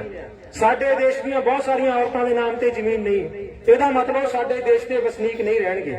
ਉਸ ਦੇ ਖਿਲਾਫ ਇੱਕ 80 ਸਾਲ ਦੀ ਬਜ਼ੁਰਗ ਲੇਡੀ ਜਿਹੜੀ ਸ਼ਹੀਨ ਬਾਗ 'ਚ ਬੈਠੀ ਸੀ, ਉਹ ਅੰਦੋਲਨ ਲੱਖਾਂ ਦੀ ਗਿਣਤੀ 'ਚ ਗਿਆ, ਪਰ ਸਰਕਾਰ ਨੇ ਕਰੋਨਾ ਦੇ ਨਾਮ ਦੇ ਉੱਪਰ ਵੀ ਕਰੋਨਾ ਇਸ ਕਦਰ ਫੈਲ ਗਿਆ, ਇਸ ਕਦਰ ਬਿਮਾਰੀ ਭਿਆਨਕ ਹੋ ਗਈ ਹੈ, ਅੰਦੋਲਨ ਖਤਮ ਕਰਨਾ ਪਊਗਾ। ਅੱਜ ਫੇਰ ਸਰਕਾਰ ਜਿਹੜੀ ਉਹ ਕਰੋਨਾ ਦਾ ਬਹਾਨਾ ਲੈ ਕੇ ਅੰਦੋਲਨ ਨੂੰ ਖਤਮ ਕਰਨਾ ਚਾਹੁੰਦੀ ਹੈ, ਪਰ ਪੰਜਾਬ ਨੇ ਇਸ ਗੱਲ ਨੂੰ ਸਾਬਤ ਕੀਤਾ ਕਿ ਜਿਸ ਔਰ ਜਵਾਨੀ ਚਲਤੀ ਹੈ ਉਸ ਔਰ ਜਮਾਨਾ ਚਲਤਾ ਹੈ, ਕਿ ਜਦੋਂ ਪੰਜਾਬ ਦੀ ਜਵਾਨੀ ਜਿਹੜੀ ਦਿੱਲੀ ਨੂੰ ਕੂਚ ਕਰਕੇ ਪਹੁੰਚੀ ਹੈ। ਪੰਜਾਬ ਨੇ ਸਾਰੇ ਦੇਸ਼ ਦੇ ਅੱਗੇ ਇੱਕ ਸਵਾਲ, ਇੱਕ ਮੁਕਤਾ ਦਾ ਸਵਾਲ ਪੈਦਾ ਕੀਤਾ ਕਿ ਅਸੀਂ ਗੁਰੂ ਦੇ ਉਹ ਸਿੰਘ ਆ ਜਿਹੜੇ ਮੈਦਾਨ 'ਚੋਂ ਭੱਜਣ ਵਾਲੇ ਨਹੀਂ ਹੈਗੇ। ਅਸੀਂ ਗੁਰੂ ਦੇ ਉਹ ਸਿੰਘ ਆ ਜਦੋਂ ਮੈਦਾਨ 'ਚ ਨਿੱਤਰਦੇ ਆ ਤੇ ਆਪਣੇ ਆਖਰੀ ਸਾਹ ਤੱਕ ਲੜਦੇ ਆ। ਉਹਨਾਂ ਨੇ ਇਹ ਸਾਰੇ ਸਾਡੇ ਅੰਦੋਲਨ ਨੇ ਜਿਹੜੀਆਂ ਗੱਲਾਂ ਸਾਬਤ ਕੀਤੀਆਂ ਨੇ। ਦਿੱਲੀ ਦੇ ਵਿੱਚ ਇੱਕ ਬਜ਼ੁਰਗ ਲੇਡੀ ਨੂੰ ਔਰ ਇੱਕ ਨੌਜਵਾਨ ਕੁੜੀ ਨੂੰ ਦੋ ਸਵਾਲ ਜਿਹੜੇ ਕੀਤੇ ਗਏ। ਇੱਕ ਕੁੜੀ ਨੂੰ ਸਵਾਲ ਕੀਤਾ ਕਿ ਇਹ ਲੰਗਰ ਜਿਹੜਾ ਉਹ ਖਾਲਿਸਤਾਨ ਦੇ ਨਾਮ ਤੇ ਪੈਸਾ ਇਕੱਠਾ ਕਰਕੇ ਜਿਹੜਾ ਲਾਇਆ ਜਾ ਰਿਹਾ, ਵੀ ਇਹ ਰੁਪਈਆ ਕਿੱਥੋਂ ਆਉਂਦਾ ਆ, ਤਾਂ ਉਸਨੇ ਕਿਹਾ ਇਹ ਰੁਪਈਆ ਪਾਕਿਸਤਾਨ ਦੀ ਧਰਤੀ ਤੋਂ ਆਉਂਦਾ ਆ। ਤੇ ਉਸ ਪੱਤਰਕਾਰ ਨੂੰ ਨਹੀਂ ਸੀ ਪਤਾ ਕਿ ਪਾਕਿਸਤਾਨ ਦੀ ਧਰਤੀ ਤੋਂ ਕੌਣ ਭੇਜਦਾ ਇਹਨਾਂ ਨੂੰ, ਕਿਉਂਕਿ ਪੱਤਰਕਾਰ ਮੋਦੀ ਦਾ ਭਗਤ ਸੀ, ਤਾਂ ਉਹਨੂੰ ਨਹੀਂ ਸੀ ਪਤਾ ਵੀ ਕੌਣ ਆ। ਉਹ ਕਹਿੰਦਾ ਬੰਦੇ ਦਾ ਨਾਂ ਦੱਸ, ਪਾਕਿਸਤਾਨ ਦਾ ਬੰਦਾ ਕਿਹੜਾ ਭੇਜਦਾ। ਉਹ ਕਹਿੰਦੀ ਨਨਕਾਣੇ ਦੀ ਧਰਤੀ ਦਾ ਜਾਇਆ ਭੇਜਦਾ। ਉਹਨੂੰ ਫਿਰ ਨਹੀਂ ਸੀ ਪਤਾ ਵੀ ਨਨਕਾਣੇ ਦੀ ਧਰਤੀ ਦਾ ਜਾਇਆ ਕੌਣ ਆ, ਤੇ ਫਿਰ ਨਾਂ ਪੁੱਛਿਆ ਤਾਂ ਉਹਨੇ ਕਿਹਾ ਕਿ ਉਹ ਬਾਬਾ ਨਾਨਕ ਆ ਜਿਹੜਾ ਉੱਥੋਂ ਲੰਗਰ ਭੇਜਦਾ। ਇਹ ਸਾਡਾ ਇਤਿਹਾਸ ਆ, ਇਹ ਸਾਡਾ ਇਤਿਹਾਸ ਆ, ਇਹ ਸਾਡਾ ਇਤਿਹਾਸ ਆ ਕਿ ਪੰਜਾਬ ਨੇ ਜਦੋਂ ਜਦੋਂ ਵੀ ਜ਼ਬਰ ਔਰ ਅੱਤ ਵਧੀ ਆ ਤੇ ਸਭ ਲੋਕਾਂ ਨੇ ਜਿਹੜੀ ਆਪਣੀ ਕੁਰਬਾਨੀ ਤੋਂ ਕਦੇ ਪਿੱਛੇ ਨਹੀਂ ਹਟੇ। ਸਾਡੇ ਕੋਲ ਸਾਡੇ ਗੁਰੂਆਂ ਦਾ ਇਤਿਹਾਸ ਆ, ਗੁਰੂ ਗੋਬਿੰਦ ਸਿੰਘ ਦਾ ਇਤਿਹਾਸ ਆ। ਜਦੋਂ ਸਰਬੰਸ ਵਾਰਨ ਦੀ ਵਾਰੀ ਆਈ, ਆਪਣੇ ਬੱਚੇ, ਆਪਣੇ ਮਾਂ, ਆਪਣੇ ਪਿਓ ਸਮੇਤ ਖੁਦ ਸਾਰਾ ਕੁਝ ਵਾਰਿਆ ਆਪਣੇ ਦੇਸ਼ ਦੀ ਖਾਤਰ। ਇਹੋ ਜਿਹਾ ਇਤਿਹਾਸ ਆ ਸਾਡਾ। ਜਦੋਂ ਬੰਦਾ ਸਿੰਘ ਬਹਾਦਰ ਦੇ ਸਾਹਮਣੇ ਉਹਦੇ ਪੁੱਤ ਦਾ ਕਲੇਜਾ ਕੱਢ ਕੇ ਉਹਦੇ ਮੂੰਹ ਵਿੱਚ ਪਾਇਆ ਜਾਂਦਾ, ਸੀ ਨਹੀਂ ਕਰਦਾ ਬੰਦਾ ਗੁਰੂ ਦਾ ਬੰਦਾ ਹੋ ਕੇ ਜਿਹੜਾ ਲੜਦਾ ਆ। ਇਹ ਇਤਿਹਾਸ ਆ। ਸਾਨੂੰ ਇਸ ਤਰ੍ਹਾਂ ਦੇ ਇਤਿਹਾਸ ਦੀ ਜਿਹੜੀ ਆਪਣੀ ਮਹੱਤਤਾ ਹੈ ਉਹਨੂੰ ਲੈ ਕੇ ਜਿਹੜਾ ਸਾਰੇ ਦੇਸ਼ ਦੇ ਵਿੱਚ ਗਏ ਆ। ਸਾਡੇ ਇਸ ਅੰਦੋਲਨ ਨੇ, ਜਦੋਂ ਮੋਦੀ ਨੇ ਇਹ ਕਿਹਾ ਕਿ ਕਰੋਨਾ ਫੈਲਿਆ ਆ, ਮਨੁੱਖ ਨੂੰ ਮਨੁੱਖ ਦੇ ਨਾਲ ਨਫ਼ਰਤ ਕਰਨੀ ਸਿਖਾਈ। ਜੇ ਕਿਸੇ ਦੇ ਪੁੱਤ ਮਰਿਆ, ਕਿਸੇ ਦਾ ਪੇ ਮਰਿਆ, ਇਸ ਕਰੋਨਾ ਦੇ ਨਾਮ ਦੇ ਹੇਠ ਉਸ ਲਾਸ਼ ਨੂੰ ਹੱਥ ਤੱਕ ਨਹੀਂ ਲਾਉਣ ਦਿੱਤਾ ਗਿਆ। ਉਹ ਦੂਰ ਦੂਰ ਬੈਠ ਕੇ ਜਿਹੜੇ ਲੋਕੀ ਦੇਖਦੇ ਰਹੇ ਕਿ ਉਹ ਸਾਡੀ ਮਾਂ ਮਰੀ ਆ, ਕਈ ਕਰੋਨਾ ਹੋਇਆ, ਇਹਨੂੰ ਅਸੀਂ ਹੱਥ ਨਹੀਂ ਲਾ ਸਕਦੇ। ਮਨੁੱਖਤਾ ਨੂੰ ਮਨੁੱਖਤਾ ਦੇ ਨਾਲ ਨਫ਼ਰਤ ਕਰਨੀ ਸਿਖਾਈ। ਪਰ ਇਸ ਅੰਦੋਲਨ ਨੇ ਉਹੀ ਹਰਿਆਣਾ ਆ, ਜਦੋਂ ਕਦੇ ਗੱਲ ਉੱਠਦੀ ਸੀ ਪੰਜਾਬ ਤੇ ਹਰਿਆਣਾ ਦਾ ਜਿਹੜਾ ਫਾਹ ਵੱਢਦੇ ਸੀ, ਆਪਸ ਵਿੱਚ ਲੋਕਾਂ ਨੂੰ ਲੜਾਉਂਦੇ ਸੀ ਕਿ SYL ਨਹਿਰ ਦਾ ਰੌਲਾ ਆ, ਪਾਣੀ ਚਾਹੀਦਾ, ਪੰਜਾਬ ਦੇਣਾ ਨਹੀਂ ਚਾਹੁੰਦਾ, ਹਰਿਆਣਾ ਜਿਹੜਾ ਧੱਕੇ ਨਾਲ ਲੈਣਾ ਚਾਹੁੰਦਾ। ਲੋਕਾਂ ਦੇ ਵਿੱਚ ਇਹੋ ਜਿਹੇ ਜਿਹੜੇ ਭੇਦਭਾਵ ਖੜੇ ਕੀਤੇ। ਪਰ ਇਸ ਅੰਦੋਲਨ ਨੇ ਉਸ ਗੱਲ ਨੂੰ ਵੀ ਝੁਠਲਾਇਆ ਜਦੋਂ ਹਰਿਆਣੇ ਦੇ ਲੋਕਾਂ ਨੇ ਉਸ ਅੰਦੋਲਨ ਚ ਆਣ ਕੇ ਕਿਹਾ ਕਿ ਹਰਿਆਣਾ ਪੰਜਾਬ ਦਾ ਛੋਟਾ ਭਾਈ ਆ ਤੇ ਸਾਡਾ ਪੰਜਾਬ ਵੱਡਾ ਭਾਈ ਆ। ਪਾਣੀ ਦੇ ਮਸਲੇ ਬਾਅਦ ਚ ਨਿਬੇੜਾਂਗੇ, ਪਹਿਲਾਂ ਆਪਣੀ ਜ਼ਮੀਨਾਂ ਨੂੰ ਬਚਾਈਏ। ਇਹ ਸਾਂਝੀ ਵਾਰਤਾ ਦਾ ਸੁਨੇਹਾ ਸਾਡੇ ਜਿਹੜਾ ਅੰਦੋਲਨ ਨੇ ਦਿੱਤਾ ਆ। ਇਸ ਕਰਕੇ ਸਾਥੀਓ, ਜਦੋਂ ਤੱਕ ਸਾਡੇ 'ਚ ਸੰਜਮ ਆ, ਜਦੋਂ ਤੱਕ ਸਾਡੇ 'ਚ ਸਿਦਕ ਆ, ਸਿਰੜਿਆ, ਜਜ਼ਬ ਆ, ਇਹ ਅੰਦੋਲਨ ਨੂੰ ਕੋਈ ਨਹੀਂ ਖੰਡਾ ਸਕਦਾ। ਅਸੀਂ ਜਿੱਤ ਤੱਕ ਲੈ ਕੇ ਜਾਵਾਂਗੇ, ਚਾਹੇ ਜਿੱਡੀਆਂ ਮਰਜ਼ੀ ਤਾਕਤਾਂ ਜਿਹੜੀਆਂ ਇਸ ਅੰਦੋਲਨ ਨੂੰ ਖੰਡਾਉਣ ਦੀ ਕੋਸ਼ਿਸ਼ ਕਰਨ। ਸਾਡਾ ਫਰਜ਼ ਬਣਦਾ ਕਿ ਅਸੀਂ ਹਰ ਘਰ 'ਚ ਚੱਲ ਜਾਈਏ। ਇਹ ਲੜਾਈ ਇਕੱਲੀ ਕਿਸਾਨ ਦੀ ਨਹੀਂ ਆ, ਇਹ ਲੜਾਈ ਉਹ ਸਰਬ ਵਰਗ ਦੀ ਆ ਜਿਹਨੇ ਰੋਟੀ ਖਾਣੀ ਆ, ਜਿਹਨੇ ਰੋਟੀ ਪੇਟ 'ਚ ਪਾਉਣੀ ਆ, ਜਿਹਨੇ ਬੱਚਿਆਂ ਨੂੰ ਖਿਲਾਉਣੀ ਆ। ਉਹ ਸਭ ਹਿੰਦੁਸਤਾਨ ਦੀ ਜਿਹੜੀ ਇਹ ਲੜਾਈ ਹੈਗੀ ਆ। ਕਿਹਾ ਜਾਂਦਾ ਕਿ ਇਕੱਲਾ ਕਿਸਾਨੀ ਦਾ ਮੁੱਦਾ ਆ। ਇੱਕ ਕਾਨੂੰਨ ਇਹੋ ਜਿਹਾ ਇਹਦੇ ਵਿੱਚ ਐਸੈਂਸ਼ੀਅਲ ਕਮੋਡਿਟੀ ਐਕਟ, ਜਿਹਦੇ ਤਹਿਤ ਵਸਤਾਂ ਨੂੰ ਕੰਟਰੋਲ ਕਰਨ ਦਾ ਜਿੰਨੀਆਂ ਚੀਜ਼ਾਂ ਅਸੀਂ ਖਾਂਦੇ ਆ, ਸਾਰਾ ਅਧਿਕਾਰ ਜਿਹੜਾ ਮੋਦੀ ਦੇ ਅੰਬਾਨੀ ਅਡਾਨੀ ਨੂੰ ਜਿਹੜਾ ਦੇਤਾ ਕਿ ਜਿਹੜੀ ਚੀਜ਼ ਪੈਦਾ ਹੁੰਦੀ ਖੇਤ ਦੇ ਵਿੱਚੋਂ, ਜਿਹੜੀ ਚੀਜ਼ ਖਾਦੇ ਬਿਨਾ ਕਿਸੇ ਦਾ ਗੁਜ਼ਾਰਾ ਨਹੀਂ ਹੋ ਸਕਦਾ, ਉਹ ਸਭ ਨੂੰ ਸਟੋਰ ਕਰਨ ਦਾ ਅਧਿਕਾਰ ਜਿਹੜਾ ਮੋਦੀ ਨੂੰ ਦੇਤਾ। ਅਸੀਂ ਦੇਖਿਆ ਕਿ ਜਦੋਂ ਪਿਆਜ਼ ਸਟੋਰ ਹੁੰਦਾ, ਜਦੋਂ ਪਿਆਜ਼ ਨੂੰ ਸਟੋਰ ਕੀਤਾ ਜਾਂਦਾ ਤਾਂ ਦੀਵਾਲੀ ਤੇ ਪਿਆਜ਼ 100 ਨੂੰ ਟੱਪ ਜਾਂਦਾ। ਜਦੋਂ ਖਾਣ ਵਾਲੀਆਂ ਚੀਜ਼ਾਂ ਸਾਰੀਆਂ ਉਹਨਾਂ ਨੂੰ ਅਧਿਕਾਰ ਦੇ ਦੇਣਾ, ਤੇ ਜਿਹਨੇ ਵੇਚਣੀ ਆ, ਕਿਸਾਨ ਨੇ ਮੰਡੀ 'ਚ ਵੇਚਣੀ ਆ ਫਸਲ, ਉਸਨੇ ਵੀ ਰੋਲਣਾ ਆ। ਜਿਸ ਦਿਨ ਇਹ ਅੰਬਾਨੀ ਅਡਾਨੀ ਕੋਲ ਚਲ ਗਈ, ਦੁਬਾਰਾ ਮਾਰਕੀਟ 'ਚ ਆਉਣੀ ਹੈ ਤਾਂ ਖਰੀਦਣ ਵਾਲੇ ਨੇ ਵੀ ਰੋਲਣਾ। ਸਾਡੇ ਹੱਥ ਤੋਂ ਰੋਟੀ ਚੁੱਕੀ ਆ ਇਸ ਮੋਦੀ ਨੇ। ਉਹਨੂੰ ਲੱਗਾ ਸੀਗਾ ਕਿ ਸ਼ਾਇਦ ਜਿਵੇਂ ਬਾਕੀ ਕਾਨੂੰਨ ਲਾਗੂ ਕਰਕੇ ਰਹਿ ਗਏ, ਲੋਕੀ ਨਹੀਂ ਬੋਲੇ, ਪਰ ਇਸ ਅੰਦੋਲਨ ਨੇ ਉਹਦੇ ਜਿਹੜੀ ਗਲੇ ਦਾ ਜਿਹੜਾ ਸਰੀਆ ਸੀ ਉਸ ਨੂੰ ਕੱਟਣ ਦਾ ਜਿਹੜਾ ਕੰਮ ਕੀਤਾ ਹੈਗਾ। ਉਹਨੂੰ ਲੱਗਦਾ ਸੀ ਕਿ ਮੈਨੂੰ ਕੋਈ ਨਹੀਂ ਝੁਕਾ ਸਕਦਾ, ਪਰ ਇਸ ਅੰਦੋਲਨ ਨੇ ਪਹਿਲੇ ਦਿਨ ਹੀ ਝੁਕਾਤਾ ਸੀ। ਜਦੋਂ ਉਹਨੇ ਕਿਹਾ ਕਿ ਬਰਾੜੀ ਜਾਓ ਫੇਰ ਗੱਲ ਕਰਾਂਗੇ, ਤੇ ਲੋਕਾਂ ਨੇ ਕਿਹਾ ਇੱਥੇ ਸਾਡੀ ਅਦਾਲਤ ਲੱਗੀ ਆ, ਇਹ ਸਾਡੇ ਕਿਸਾਨਾਂ ਮਜ਼ਦੂਰਾਂ ਦੀ ਅਦਾਲਤ ਹੈ, ਇੱਥੇ ਆਣ ਕੇ ਗੱਲ ਕਰ। ਤੇ ਦੂਜੇ ਦਿਨ ਹੀ ਸੁਨੇਹਾ ਆ ਗਿਆ ਕਿ ਆਓ ਜਿੱਦਾਂ ਤੁਸੀਂ ਗੱਲ ਕਰਨੀ ਚਾਹੁੰਦੇ ਕਰੋ। ਇੱਕ ਵੀ ਸਵਾਲ ਦਾ ਜਵਾਬ ਕਿਸੇ ਮੰਤਰੀ ਕੋਲ ਨਹੀਂ ਸੀਗਾ। ਧੂਲ ਚਟਾਈ ਆ ਕਿਸਾਨ ਲੀਡਰਾਂ ਨੇ। ਇੱਕ ਵੀ ਗੱਲ ਕਹਿੰਦੇ ਉਹ ਨਰਿੰਦਰ ਤੋਮਰ ਕਿ ਮੈਂ ਜਿਹੜਾ ਲੋਕਾਂ ਦੇ ਸਵਾਲਾਂ ਦਾ ਜਵਾਬ ਦੇ ਸਕਿਆ। ਉਲਟਾ ਅੰਦੋਲਨ ਨੂੰ ਬਦਨਾਮ ਕਰਨ ਦੀ ਕੋਸ਼ਿਸ਼ ਕੀਤੀ ਆ। ਇਸ ਕਰਕੇ ਭਰਾਵੋ, ਜੇਕਰ ਪੰਜਾਬ ਨੇ ਇਸ ਅੰਦੋਲਨ ਦੀ ਜੜ ਲਾਈ ਆ, ਸਾਰੇ ਭਾਰਤ ਦੇ ਵਿੱਚ ਇਸ ਅੰਦੋਲਨ ਦੇ ਉੱਪਰ ਲੱਗੇ ਨੇ ਲੋਕ, ਸਾਨੂੰ ਉਹ ਮਾਣ ਐਂਡ ਤੱਕ ਬਰਕਰਾਰ ਰੱਖਣਾ ਚਾਹੀਦਾ। ਫੇਰ ਹੀ ਅਸੀਂ ਗੁਰੂ ਦੇ ਸਿੰਘਿਆਂ ਮੈਦਾਨ ਚੋਂ ਆਪਾਂ ਭੱਜਣ ਵਾਲੇ ਨਹੀਂ, ਲੜਨ ਵਾਲੇ ਆ। ਲੜ ਕੇ ਹੀ ਤੋਂ ਜਿੱਤ ਕੇ ਆਵਾਂਗੇ। ਇੰਨੀਆਂ ਗੱਲਾਂ ਨਾਲ ਤੁਹਾਡਾ ਸਾਰਿਆਂ ਦਾ ਬਹੁਤ ਧੰਨਵਾਦ। ਵਾਹਿਗੁਰੂ ਜੀ ਕਾ ਖਾਲਸਾ, ਵਾਹਿਗੁਰੂ ਜੀ ਕੀ ਫਤਿਹ। ਧੰਨਵਾਦ ਸਾਥੀ ਦਾ, ਬਹੁਤ ਵਧੀਆ ਬੋਲੇ ਆ। ਮੈਂ ਫਿਰ ਬੇਨਤੀ ਕਰਦਾ ਜਿਹੜੇ ਸਾਥੀ ਪਿੱਛੇ ਖੜੇ ਆ ਉਹਨਾਂ ਨੂੰ ਬੇਨਤੀ, ਜਿਹੜੇ ਦੂਰ ਦਰਾਡੇ ਖੜੇ ਆ ਉਹ ਸਾਰੇ ਪੰਡਾਲ ਦੇ ਵਿੱਚ ਆ ਜਾਣ। ਦੋਨੇ ਬਾਹਾਂ ਉੱਪਰ ਚੱਕ ਕੇ ਨਾਰਾ ਲਾਉਣਾ। ਤੁਹਾਡੇ ਫਲੋਰ ਦੀ ਆਵਾਜ਼ ਜਿਹੜੀ ਆ ਮੋਦੀ ਦੇ ਕੰਨਾਂ ਤੱਕ ਜਾਵੇ। ਸੰਯੁਕਤ ਮੋਰਚਾ ਜਿੰਦਾਬਾਦ, ਮਿਹਨਤੀ ਲੋਕਾਂ ਦਾ ਏਕਾ ਜਿੰਦਾਬਾਦ, ਕਾਲੇ ਕਾਨੂੰਨ ਰੱਦ ਕਰੋ, ਕਾਲੇ ਕਾਨੂੰਨ ਰੱਦ ਕਰੋ, ਬਿਜਲੀ ਬਿੱਲ 220 ਰੱਦ ਕਰੋ, ਕਿਸਾਨਾਂ ਦੇ ਫਰਜ਼ ਦੀ ਲਾਈ ਸ਼ਰਤ ਰੱਦ ਕਰੋ, ਪਰਾਲੀ ਦਾ ਐਕਟ 220 ਰੱਦ ਕਰੋ, ਬਿਜਲੀ ਐਕਟ 220 ਰੱਦ ਕਰੋ, ਤਿੰਨੇ ਕਾਲੇ ਕਾਨੂੰਨ ਰੱਦ ਕਰੋ। ਸੰਯੁਕਤ ਮੋਰਚਾ ਜਿੰਦਾਬਾਦ, ਸੰਯੁਕਤ ਮੋਰਚਾ ਜਿੰਦਾਬਾਦ। ਧੰਨਵਾਦ ਜੀ। ਮੈਂ ਬੇਨਤੀ ਕਰਦਾ ਸਰਬਜੀਤ ਸਿੰਘ ਗੋਗਾ, ਜਮਹੂਰੀ ਕਿਸਾਨ ਸਭਾ, ਤੁਸੀਂ ਸੈਕਟਰੀ ਨੂੰ ਬੇਨਤੀ ਹੋ ਮਾਈਕ ਤੇ ਆਉਣ। ਮੈਂ ਸਾਰੇ ਸਾਥੀਆਂ ਨੂੰ ਬੇਨਤੀ ਕਰਦਾ ਜਿਹੜੇ ਵੀ ਦੂਰ ਦਰਾਡੇ ਖੜੇ ਹੋ ਆਪਣੇ ਆ ਜਾਣ, ਪੰਡਾਲ ਦੇ ਵਿੱਚ ਬੈਠ ਜਾਣ। ਆਪਣੇ ਕੋਲ ਦਿੱਲੀ ਮੋਰਚੇ ਦੇ ਵਿੱਚ, ਜਿਹੜੇ ਦਿੱਲੀ ਮੋਰਚੇ ਦੀ ਕਮੇਟੀ ਦੇ ਵਿੱਚ ਅਗਵਾਈ ਕਰਦੇ ਆ, ਆਪਣੇ ਕੋਲ ਕੁਲਵੰਤ ਸੰਧੂ ਚੇਚੇ ਤੌਰ ਤੇ ਪਹੁੰਚੇ ਆ। ਤੁਹਾਨੂੰ ਸਾਰਿਆਂ ਨੂੰ ਪਤਾ ਵੀ ਜਿਹੜਾ ਦਿੱਲੀ ਦੇ ਅੰਦਰ ਮੋਰਚਾ ਚੱਲ ਰਿਹਾ, ਉਹਦੇ ਜਿੰਨੇ ਵੀ ਆਗੂ ਸਾਡੇ ਅਗਵਾਈ ਕਰਦੇ ਆ, ਅੱਜ ਵੱਖ-ਵੱਖ ਦੇਸ਼ ਦੇ ਵੱਖ-ਵੱਖ ਕੋਨਿਆਂ 'ਚ ਗਏ ਆ। ਆਪਣੇ ਕੋਲ ਵੀ ਚੇਚੇ ਤੌਰ ਤੇ ਕੁਲਵੰਤ ਸੰਧੂ ਪਹੁੰਚੇ ਆ। ਉਹਨਾਂ ਨੇ ਵੀ ਜਿਹੜੀ ਗੱਲਬਾਤ ਹੁੰਦੀ ਰਹੀ ਸਰਕਾਰ ਦੇ ਨਾਲ, ਹੁਣ ਕੀ ਹਾਲਾਤ ਆ, ਦੇਸ਼ ਦੇ ਕੀ ਹਾਲਾਤ ਆ, ਜਿਹੜੀਆਂ 5 ਸਟੇਟਾਂ ਦੇ ਵਿੱਚ ਚੋਣਾਂ ਹੋ ਰਹੀਆਂ, ਉਹਦੇ ਅੰਦਰ ਵੀ ਸੰਯੁਕਤ ਮੋਰਚੇ ਵੱਲੋਂ ਟੀਮਾਂ ਬਣਾ ਕੇ ਆਗੂਆਂ ਨੂੰ ਭੇਜਿਆ ਗਿਆ ਸੀ। ਉੱਥੇ ਦੇ ਹਾਲਾਤ, ਦੇਸ਼ ਦੇ ਹਾਲਾਤ, ਸਾਡਾ ਅੰਦੋਲਨ ਉਹਦਾ ਕੀ ਹਾਲ ਹੈ, ਉਹ ਸਾਰੀ ਗੱਲ ਤੁਹਾਡੇ ਨਾਲ ਸਾਂਝੀ ਕਰਨੀ ਆ। ਇਸ ਕਰਕੇ ਮੈਂ ਬੇਨਤੀ ਕਰਦਾ ਜਿਹੜੇ ਵੀ ਸਾਥੀ ਪਿੱਛੇ ਖੜੇ ਆ ਜਾਂ ਚਾਹ ਦਾ ਲੰਗਰ ਛਕ ਰਹੇ ਆ, ਉਹ ਸਾਰੇ ਇੱਥੇ ਆ ਜਾਣ।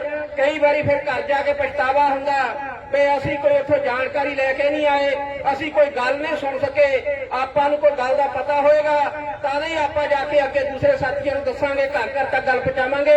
ਹੁਣ ਬੇਨਤੀ ਕਰਦਾ ਤੁਹਾਡੇ ਸਾਹਮਣੇ ਸਾਥੀ ਸਰਬਜੀਤ ਸਿੰਘ ਗੋਗਾ, ਜਮਹੂਰੀ ਕਿਸਾਨ ਸਭਾ ਨੂੰ ਆਪਣੀ ਗੱਲ ਰੱਖਣਗੇ। ਬਹੁਤ ਹੀ ਸਤਿਕਾਰਯੋਗ ਸਾਥੀਓ, ਜਿੱਦਾਂ ਆਪਾਂ ਨੂੰ ਪਤਾ ਆ ਵੀ ਜਦੋਂ ਕਾਲੇ ਕਾਨੂੰਨ ਲਿਆਂਦੇ ਸੀ, ਉਦੋਂ ਵੀ ਜਦੋਂ ਪਹਿਲਾਂ ਇਹਨਾਂ ਨੇ ਸ਼ੁਰੂ ਕੀਤਾ, ਉਦੋਂ ਵੀ ਕਰੋਨਾ ਦੌਰ ਚੱਲਦਾ ਸੀ, ਲੋਕ ਅੰਦਰ ਬੜੇ ਸੀਗੇ। ਪਰ ਜਦੋਂ ਇਹ ਲੜਾਈ ਸ਼ੁਰੂ ਹੋਈ, ਕਿਸਾਨਾਂ ਨੇ ਕਰੋਨਾ ਭਜਾਇਆ। ਹੁਣ ਵੀ ਕਿਸਾਨਾਂ ਨੇ ਭਜਾਇਆ ਕਰੋਨਾ। ਜਿੱਥੇ ਦੇਖ ਲੈਣਾ ਇਹ ਕਰੋਨੇ ਦੇ ਨਾਂ ਤੇ ਲੈ ਕੇ ਲੋਕਾਂ ਨੂੰ ਅੰਦਰ ਵਾੜ ਕੇ ਆਪਣੀਆਂ ਮਰਜ਼ੀਆਂ ਜਿਹੜੇ ਪੁੱਠੇ ਸਿੱਧੇ ਬਿੱਲ ਲਿਆਉਂਦੇ ਆ, ਇਹ ਉਸ ਟਾਈਮ ਹੀ ਲਿਆਉਂਦੇ ਆ ਜਦੋਂ ਕੋਈ ਮਹਾਮਾਰੀ ਨਜਾਇਜ਼ ਤੌਰ ਤੇ ਬਿਮਾਰੀ ਹੋ ਸਕਦੀ ਕਿਸੇ ਹੱਦ ਤਾਈਂ। ਪਰ ਆਪਾਂ ਸਾਰੇ ਏਦਾਂ ਹੀ ਕਾਟਿਆ ਜਾਂ ਏਡੀਆਂ ਰੈਲੀਆਂ ਕੀਤੀਆਂ ਜਾਂ ਦਿੱਲੀ ਬਿਮਾਰੀ ਹੈ ਨਹੀਂ ਗੀ, ਬਿਮਾਰੀ ਲਿਆਉਂਦੇ ਇਹ ਆਪਣਾ ਸੂਤ ਲਾਉਣ ਲਈ। ਜਿੱਥੇ ਇਲੈਕਸ਼ਨ ਆ ਉੱਥੇ ਬਿਮਾਰੀ ਹੈ ਨਹੀਂ ਗੀ। ਬੰਗਾਲ 'ਚ ਬਿਮਾਰੀ ਕਿੱਥੇ ਗਈ ਆ ਜਿੱਥੇ ਜਿਹੜੀਆਂ ਰੈਲੀਆਂ ਕਰਦੇ ਆ, ਜਾਂ ਆਸਾਮ 'ਚ ਬਿਮਾਰੀ ਕਿੱਥੇ ਗਈ ਆ ਜਿੱਥੇ ਰੈਲੀਆਂ ਕਰਦੇ ਆ। ਪਰ ਜਿਹੜੀ ਇਹ ਲੜਾਈ ਕਿਸਾਨਾਂ ਨੇ ਸ਼ੁਰੂ ਕੀਤੀ ਆ, ਇਹ ਜਿਹੜੀ ਵਿਰੋਧੀ ਦਲ ਉਹ ਵੀ ਇਹ ਲੜਾਈ ਨਹੀਂ ਲੜ ਸਕਿਆ। ਇਹ ਲੜਾਈ ਕਿਸਾਨ ਸਾਰਿਆਂ ਦੀ ਲੜਾਈ ਲੜ ਰਿਹਾ ਆ, ਹਰੇਕ ਖਪਤਕਾਰ ਦੀ। ਇਹ ਲੜਾਈ ਕਿਸਾਨਾਂ ਨੇ ਲੜੀ, ਜਿੱਥੇ ਪੋਲੀਟੀਕਲ ਦਲ ਲੱਭੇ ਹੀ ਨਹੀਂ। ਉਹ ਵੀ ਮੁੜ ਕੇ ਲੋਕਾਂ ਦੇ ਮਗਰ ਲੱਗ ਕੇ ਜਾਂ ਕੋਈ ਅਸਤੀਫਾ ਦੇ ਕੇ ਆਇਆ ਜਾਂ ਕਿਸੇ ਨੇ ਵਿਧਾਨ ਸਭਾ 'ਚ ਕੋਈ ਮਤਾ ਪਾਸ ਕੀਤਾ, ਪਰ ਉਹ ਵੀ ਕਿਸਾਨਾਂ ਤੋਂ ਡਰਦਿਆਂ ਨੇ ਕੀਤਾ। ਇਹਨਾਂ ਨੂੰ ਪਤਾ ਵੀ ਸਾਡੀਆਂ ਵੋਟਾਂ ਖੁੱਸ ਰਹੀਆਂ ਥੱਲੋਂ, ਭੱਜ ਨੱਠ ਕੇ ਹੁਣ ਹਰੇਕ ਹੀ ਕਿਸੇ ਨਾ ਕਿਸੇ ਤਰ੍ਹਾਂ ਕਿਸਾਨੀ ਅੰਦੋਲਨ 'ਚ ਸ਼ਾਮਲ ਹੋਣਾ ਚਾਹੁੰਦਾ ਆ। ਪਰ ਸਾਥੀਓ, ਜਿਹੜਾ ਇਹ ਅੰਦੋਲਨ ਸ਼ੁਰੂ ਹੋਇਆ, ਜਦੋਂ ਇਹ ਸ਼ੁਰੂ ਹੋਇਆ ਸੀਗਾ, ਉਦੋਂ ਏਦਾਂ ਲੱਗਦਾ ਨਹੀਂ ਸੀ ਵੀ ਇੰਨਾ ਸਿਖਰ ਤੇ ਜਾਊਗਾ ਤੇ ਏਦਾਂ ਨਾ ਹੋਊਗਾ। ਮੈਂ ਕਹਿੰਦਾ ਕਿਸੇ ਨੇ ਵੀ ਅੰਦਾਜ਼ਾ ਨਹੀਂ ਲਾਇਆ ਸੀਗਾ। ਜਦੋਂ ਆਪਾਂ 1 ਅਕਤੂਬਰ ਤੋਂ ਪਹਿਲਾਂ 25 ਸਤੰਬਰ ਦਾ ਬੰਦ ਕੀਤਾ ਸੀ, ਅੱਜ ਵੀ ਆਪਾਂ ਬੰਦ ਆ, ਤਕਰੀਬਨ 7 ਮਹੀਨੇ ਪਹਿਲਾਂ ਜਿਹੜਾ ਬੰਦ ਸੀਗਾ, ਇਹ ਵੀ ਬੰਦ ਉਦਾਂ ਦਾ ਹੀ ਆ। ਜਦੋਂ ਅਸੀਂ ਆਏ ਆ, ਲੋਕਾਂ ਦੁਕਾਨਦਾਰ ਭਰਾਵਾਂ ਨੇ ਜਾਂ ਹੋਰ ਕੋਈ ਬਿਜ਼ਨਸ ਆ ਉਹਨਾਂ ਨੇ ਆਪਣੇ ਲੈਵਲ ਤੋਂ ਸਾਰਾ ਬੰਦ ਕੀਤਾ ਆ। ਕਿਸੇ ਨੂੰ ਕਹਿਣਾ ਨਹੀਂ ਪਿਆ। ਜੇ ਕੋਈ ਦੋਜੀ ਆ ਜਾਂ ਕੋਈ ਵੀ ਆ, ਅਗਲੇ ਨੇ ਆਪ ਬੰਦ ਕੀਤਾ, ਕੋਈ ਡਾਂਗਾ ਨਾਲ ਨਹੀਂ ਬੰਦ ਕਰਾਇਆ ਗਿਆ। ਆੜਾ ਲੋਕਾਂ ਦਾ ਇਕੱਠ ਆ, ਇਹ ਲੋਕਾਂ ਦੀ ਹਮਦਰਦੀ ਆ ਕਿਸਾਨਾਂ ਨਾਲ, ਮਜ਼ਦੂਰਾਂ ਨਾਲ। ਜਿਹੜੇ ਲੋਕ ਜਦੋਂ ਮਾੜੀ ਛੋਟੀ ਜੀ ਕਾਲ ਤੇ ਵੱਡੇ ਇਕੱਠ ਹੁੰਦੇ ਆ। ਪਰ ਇਹ ਗੱਲ ਜ਼ਰੂਰ ਆ ਵੀ ਟਾਈਮ ਤੇ ਇਹਨੂੰ ਅੰਦੋਲਨ ਨੂੰ ਸਰਕਾਰ ਨੇ ਖਿਲਾਰਨ ਦੀ ਬਹੁਤ ਕੋਸ਼ਿਸ਼ ਕੀਤੀ, ਕਿਸੇ ਨਾ ਕਿਸੇ ਤਰ੍ਹਾਂ ਆਪਣੇ ਬੰਦੇ ਵਿੱਚ ਫਿੱਟ ਕਰਨ ਦੀ ਕੋਸ਼ਿਸ਼ ਕੀਤੀ। ਪਰ ਕਿਸਾਨ ਜਥੇਬੰਦੀਆਂ ਦੀ ਸਮਝਦਾਰ ਲੀਡਰਸ਼ਿਪ ਹੁੰਦੀ ਰਹੀ ਆ ਤੇ ਇਹਨਾਂ ਨੂੰ ਪਿੱਛੇ ਕਰਦੀ ਰਹੀ ਆ। ਉਹਦਾ ਹੀ ਨਤੀਜਾ ਆ ਵੀ ਜਿਹੜਾ ਇਹ ਅੰਦੋਲਨ ਆ ਪੂਰੀ ਦੁਨੀਆ ਦੇ ਵਿੱਚ, ਜੇ ਕਹੀਏ ਪੂਰੀ ਦੁਨੀਆ ਦੇ ਵਿੱਚ ਇਹ ਅੰਦੋਲਨ ਆ। ਹੁਣ ਕਿਤੇ ਜਰਮਨ 'ਚ ਟਰੈਕਟਰ ਮਾਰਚ ਹੁੰਦਾ ਆ, ਕਿਤੇ ਇੰਗਲੈਂਡ 'ਚ ਟਰੈਕਟਰ ਮਾਰਚ ਹੁੰਦਾ ਆ। ਜਿਹੜਾ ਟਰੈਕਟਰ ਮਾਰਚ ਆਪਾਂ ਇੱਥੋਂ ਇਸ ਅੰਦੋਲਨ ਦੀ ਦੇਣ ਆ, ਜਿਹੜਾ ਇਸ ਅੰਦੋਲਨ ਨੇ ਸ਼ੁਰੂ ਕੀਤਾ ਸੀਗਾ। ਉਸ ਤੋਂ ਬਾਅਦ ਹਰ ਕੋਈ ਘਰ ਦੀ ਲੜਾਈ ਬਣ ਗਈ ਆ। ਛੋਟੀ ਜੀ ਕਾਲ ਆ। ਅੱਗੇ ਮੈਂ ਦੇਖਿਆ ਵੀ ਕਿਸਾਨੀ ਅੰਦੋਲਨ ਬਹੁਤ ਚੱਲਦੇ ਹੁੰਦੇ। ਇੰਗਲੈਂਡ ਦੀ ਪਾਰਲੀਮੈਂਟ 'ਚ ਹੁੰਦੀ ਆ, ਕੈਨੇਡਾ ਦੀ ਪਾਰਲੀਮੈਂਟ। ਅੰਦੋਲਨ ਛੋਟਾ ਨਹੀਂ, ਪਰ ਇਹ ਜਿਹੜੀ ਮੋਦੀ ਸਰਕਾਰ ਆ, ਇਹ ਲੋਕਾਂ ਦਾ ਹਾਲੇ ਵੀ ਜ਼ੋਰ ਪਰਖਣਾ ਚਾਹੁੰਦੀ ਆ ਕਿ ਕਿੰਨਾ ਕੁ ਜ਼ੋਰ ਆ। ਪਰ ਆ ਜਿਹੜਾ ਤੁਹਾਡਾ ਬੰਦ ਆ, ਇਹਦੀਆਂ ਰਿਪੋਰਟਾਂ ਜਦ ਸਰਕਾਰ ਤੇ ਗਈਆਂ, ਸਰਕਾਰ ਦਾ ਹਿੱਲਣਾ ਬਿਲਕੁਲ ਬੰਦ ਆ। ਕਿਉਂਕਿ ਜਿਹੜਾ ਮੋਦੀ ਹੰਕੜਵਾਜ ਹੁੰਦਾ ਸੀਗਾ, ਕਿਸੇ ਮੁੱਦੇ ਤੇ ਬੋਲਦਾ ਨਹੀਂ ਹੁੰਦਾ ਸੀਗਾ, ਕਿਸੇ ਕਾਨੂੰਨ ਬਾਰੇ। ਜੋ ਵੀ ਕਾਨੂੰਨ ਪੁੱਠਾ ਸਿੱਧਾ ਲਿਆਂਦਾ ਉਹਦੀ ਗੱਲ ਨਹੀਂ ਕਰਦਾ। ਸਾਰੇ ਥਾਂ ਤੋਂ ਆਏ ਹੋਏ ਪਿੰਡਾਂ ਚੋਂ ਮੇਰੇ ਬਜ਼ੁਰਗ ਵੀਰ ਭੈਣਾਂ ਮਤਾਵਾਂ ਸਾਰਿਆਂ ਨੂੰ ਸਲੂਟ ਦਿਲੋਂ। ਮੇਰੇ ਕੋਲ ਸ਼ਬਦ ਨਹੀਂ ਹੈਗੇ ਕਿ ਮੈਂ ਜਿਸ ਜਵਾਨ ਨਾਲ ਤੁਹਾਨੂੰ ਇਹ ਮਤਲਬ ਇਹ ਗੱਲ ਕਹਾਂ ਕਿ ਇਸ ਜਨ ਅੰਦੋਲਨ ਨੇ ਜਿਹੜਾ ਕਿ ਅੱਜ ਘਰ ਦਾ ਅੰਦੋਲਨ ਬਣ ਗਿਆ ਆ, ਸਾਡੇ ਵਿੱਚ ਇੰਨੀ ਤਾਕਤ ਭਰੀ ਹੈ ਇਸ ਅੰਦੋਲਨ ਨੇ ਕਿ ਆਪਣੇ ਕੋਲ ਕੋਈ ਸ਼ਬਦ ਨਹੀਂ ਹੈਗੇ ਕਿ ਇਸ ਅੰਦੋਲਨ ਨੇ ਐਡੀ ਵੱਡੀ ਤਰੱਕੀ ਕੀਤੀ ਹੈ। ਸਮਾਜ ਦੇ ਵਿੱਚ ਜਿਹੜਾ ਇੱਕ ਵਿਤਕਰਾ ਹੋ ਰਿਹਾ ਆ, ਸਮਾਨਤਾ ਦਾ ਵਿਤਕਰਾ, ਪੜ੍ਹਾਈ ਦਾ ਸ਼ੋਸ਼ਣ, ਲੇਡੀਜ਼ ਦਾ ਸ਼ੋਸ਼ਣ, ਥਾਂ ਤੇ ਜਿਹੜੇ ਸ਼ੋਸ਼ਣ ਹੋ ਰਹੇ ਆ। ਅੱਜ ਅਸੀਂ ਇੱਕ ਪੂਰਾ ਪਰਿਵਾਰ ਇੱਕ ਸੋਚ ਦੇ ਤੌਰ ਤੇ ਇਕੱਠੇ ਹੋਏ ਆ। 2 ਮਿੰਟ ਵਿੱਚ ਭੈਣੋ, ਇਹ 2 ਮਿੰਟ ਦੇ ਵਿੱਚ ਸਾਥੀਓ ਬਹੁਤਾ ਕੁਝ ਨਹੀਂ ਕਿਹਾ ਜਾ ਸਕਦਾ। ਜਿੱਥੇ ਮੋਦੀ ਸਰਕਾਰ ਨੇ ਇਹ ਕਾਲੇ ਕਾਨੂੰਨ ਬਿਨਾਂ ਕਿਸੇ ਹੁਕਮ ਦੇ, ਬਿਨਾਂ ਕਿਸੇ ਜਵਾਬਦੇਹੀ ਦੇ ਸਾਡੇ ਤੇ ਥੋਪੇ ਆ, ਉਹ ਬਹੁਤ ਹੀ ਮੰਦਭਾਗੀ ਘਟਨਾ ਆ। ਜਪਜੀ ਸਾਹਿਬ ਦੇ ਪਾਠ ਵਿੱਚ ਆਉਂਦਾ ਆ, ਜਿਸ ਹੱਥ ਜੋੜ ਕਰ ਦੇਖੇ ਸੋਏ, ਨਾਨਕ ਹੁਕਮ ਨੀਚ ਨਾ ਕੋਏ। ਐਦਾਂ ਦਾ ਨੀਚ ਪ੍ਰਧਾਨ ਮੰਤਰੀ ਨਹੀਂ ਕਿਸੇ ਨੇ ਦੇਖਣਾ ਕਿ ਜਿਹਨੇ ਆਪਣੇ ਹਿੱਕ ਦੇ ਜ਼ੋਰ ਨਾਲ ਕਾਲੇ ਕਾਨੂੰਨ ਸਾਡੇ ਤੇ ਥੋਪੇ ਆ, ਔਰ ਇਹ ਵੀ ਨਹੀਂ ਦੱਸ ਸਕਿਆ ਕਿ ਜਿਹੜੇ ਇਹ ਕਾਲੇ ਕਾਨੂੰਨ ਹੈ ਇਹਨਾਂ ਦਾ ਫਾਇਦਾ ਕੀ ਹੈਗਾ, ਜਦ ਕਿ ਅਸੀਂ ਉਹਨਾਂ ਨੂੰ ਆਪਣੇ ਨੁਕਸਾਨ ਦੱਸ ਰਹੇ ਹਾਂ ਬਾਰ-ਬਾਰ ਕਿ ਜਿਹੜੇ ਇਹ ਕਾਲੇ ਕਾਨੂੰਨ ਹੈਗੇ ਉਹ ਸਾਡੇ ਫਾਇਦੇ ਵਿੱਚ ਨਹੀਂ ਹੈਗੇ। ਪਰ ਉਹ ਇਸ ਗੱਲ ਤੋਂ ਅਸਮਰਥ ਹੋ ਚੁੱਕਾ ਆ ਕਿ ਉਹ ਸਾਨੂੰ ਦੱਸ ਨਹੀਂ ਸਕਦਾ ਕਿ ਕਾਲੇ ਕਾਨੂੰਨ ਜਿਹੜੇ ਆ ਇਹਦੇ ਵਿੱਚ ਫਾਇਦਾ ਕੀ ਹੈਗਾ। ਨੰਬਰ 2 ਤੇ ਜਿਹੜੀਆਂ ਮੇਰੀਆਂ ਭੈਣਾਂ ਆਈਆਂ ਹੈਗੀਆਂ, ਭੈਣੋ ਅਸੀਂ ਇਸ ਅੰਦੋਲਨ ਨੂੰ ਜਿਹੜਾ ਜਨ ਅੰਦੋਲਨ ਹੈ, ਇਸ ਨੂੰ ਜਨ ਦਾ ਅੰਦੋਲਨ ਬਣਾਉਣ ਦੇ ਲਈ ਕੋਈ ਕਸਰ ਬਾਕੀ ਨਾ ਛੱਡੀਏ।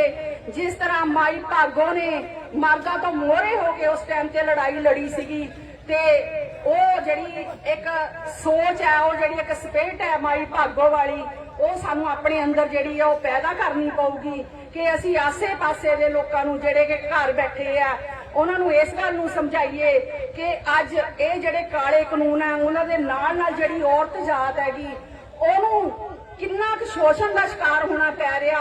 ਜਿਹੜੀਆਂ ਮੇਰੀਆਂ ਭੈਣਾਂ ਇਸ ਅੰਦੋਲਨ ਦੇ ਵਿੱਚ ਆਈਆਂ ਆ ਜਾਂ ਜਿਹੜੀਆਂ ਘਰ ਬੈਠੀਆਂ ਆ, ਹੋ ਸਕਦਾ ਉਹ ਆਪਣੇ ਪਰਿਵਾਰ ਦੇ ਵਿਰੋਧ ਕਰਕੇ ਫਿਰ ਵੀ ਇੱਥੇ ਆਈਆਂ ਹੋਣ, ਉਹਨਾਂ ਨੂੰ ਦਿਲੋਂ ਸਲੂਟ ਹੈ ਇਸ ਗੱਲ ਲਈ ਕਿ ਤੁਸੀਂ ਸਾਡੀ ਹੁਣ ਡਿਊਟੀ ਬਣਦੀ ਹੈ ਕਿ ਜਿਹੜੇ ਘਰ ਲੋਕ ਬੈਠੇ ਆ ਉਹਨਾਂ ਨੂੰ ਵੀ ਬਾਹਰ ਕੱਢੀਏ ਤਾਂ ਕਿ ਜਿਹੜਾ ਇਹ ਅੰਦੋਲਨ ਹੈ ਉਹ ਜਨ ਦਾ ਅੰਦੋਲਨ ਬਣ ਜਾਵੇ। ਬਾਕੀ ਹੁਣੇ ਹੀ ਅਸੀਂ ਆ ਸੋਮਵਾਰ ਨੂੰ ਭਗਤ ਸਿੰਘ ਦੇ ਸ਼ਹੀਦੀ ਦੇਣ ਤੇ ਉਸ ਧਰਤੀ ਦੇ ਸਿੰਘੂ ਬਾਰਡਰ ਤੇ ਗਏ ਸੀ। ਅਸੀਂ ਥੋੜੇ ਜਿਹੇ ਨਰੋਰੀਅਨ ਦੇ ਵਿੱਚ ਥੋੜੇ ਪੈਸੇ ਇਕੱਠੇ ਕਰਕੇ ਜਿਹੜੀ ਆ ਉਹ ਗੱਡੀ ਕਰਕੇ ਜਾਈਦਾ ਵਾ, ਤੇ ਜਿਹੜੀ ਉਹ ਕਈ ਵਾਰ ਗੱਡੀ ਦੇ ਪੈਸੇ ਉਹ ਅਸੀਂ ਕਿਸ਼ਤਾਂ ਵਿੱਚ ਦੇਈਦੇ ਆ, ਤੇ ਅਸੀਂ ਸੋਚੀਦਾ ਆ ਕਿ ਅਸੀਂ ਉਸ ਬਰਾਬਰ ਖੜੀਏ, ਅਸੀਂ ਵੀ ਉਸ ਦੁੱਖ ਦੀ ਘੜੀ ਦੇ ਵਿੱਚ, ਕਿਉਂਕਿ ਇੱਕ ਦੁੱਖ ਦੀ ਘੜੀ ਹੈ ਜਿਹੜੇ ਕਾਲੇ ਕਾਨੂੰਨ ਸਾਡੇ ਤੇ ਥੋਪੇ ਆ। ਅਸੀਂ ਸਾਰਿਆਂ ਨੇ ਰਲ ਮਿਲ ਕੇ ਇਸ ਦੁੱਖ ਦੀ ਘੜੀ ਦੇ ਵਿੱਚ ਵਿਚਾਰ ਵਟਾਂਦਰੇ ਕਰਕੇ ਜੋ ਸਾਨੂੰ ਯੋਗ ਅਗਵਾਈ ਇਹ ਸੰਯੁਕਤ ਮੋਰਚੇ ਦੇ ਲੀਡਰ ਦੇ ਰਹੇ ਆ, ਉਹਦੇ ਮੁਤਾਬਕ ਅਸੀਂ ਅਰਦਾਸ ਕਰੀਏ ਕਿ ਪ੍ਰਮਾਤਮਾ ਸਾਨੂੰ ਇੰਨੀ ਸ਼ਕਤੀ ਦੇਵੇ ਕਿ ਅਸੀਂ ਇੱਕ ਤਾਕਤ, ਇੱਕ ਸੋਚ ਦੇ ਨਾਲ ਜਦੋਂ ਤੱਕ ਸਾਨੂੰ ਜਿੱਤ ਪ੍ਰਾਪਤ ਨਹੀਂ ਹੁੰਦੀ ਉਦੋਂ ਤੱਕ ਸਾਨੂੰ ਪ੍ਰਮਾਤਮਾ ਬਲ ਬਖਸ਼ੇ ਕਿ ਅਸੀਂ ਇਸੇ ਤਰ੍ਹਾਂ ਲੜਦੇ ਰਹੀਏ। ਵਾਹਿਗੁਰੂ ਜੀ ਕਾ ਖਾਲਸਾ, ਵਾਹਿਗੁਰੂ ਜੀ ਕੀ ਫਤਿਹ। ਧੰਨਵਾਦ। ਇਹ ਸੱਚ ਆ, ਜਿੱਥੇ ਇਹ ਬੀਬੀਆਂ ਆਪਣੇ ਹੱਕਾਂ ਲਈ ਲੜਦੀਆਂ ਉੱਥੇ ਨਾਲ ਦੀ ਨਾਲ ਕਿਸਾਨ ਮੋਰਚੇ 'ਚ ਵੀ ਹਰ ਜਗ੍ਹਾ ਵੱਡਾ ਰੋਲ ਅਦਾ ਕਰ ਰਹੀਆਂ। ਜਿੰਨੀ ਵਾਰੀ ਵੀ ਟੋਲ ਪਲਾਜ਼ੇ ਦੇ ਇਕੱਠ ਹੋਇਆ ਵੱਡੀ ਗਿਣਤੀ 'ਚ ਬੀਬੀਆਂ ਨੇ ਹਾਜ਼ਰੀ ਭਰੀ। ਅੱਜ ਫੇਰ ਇੱਥੇ ਹਾਜ਼ਰੀ ਭਰੀ ਇਹਨਾਂ ਨੇ।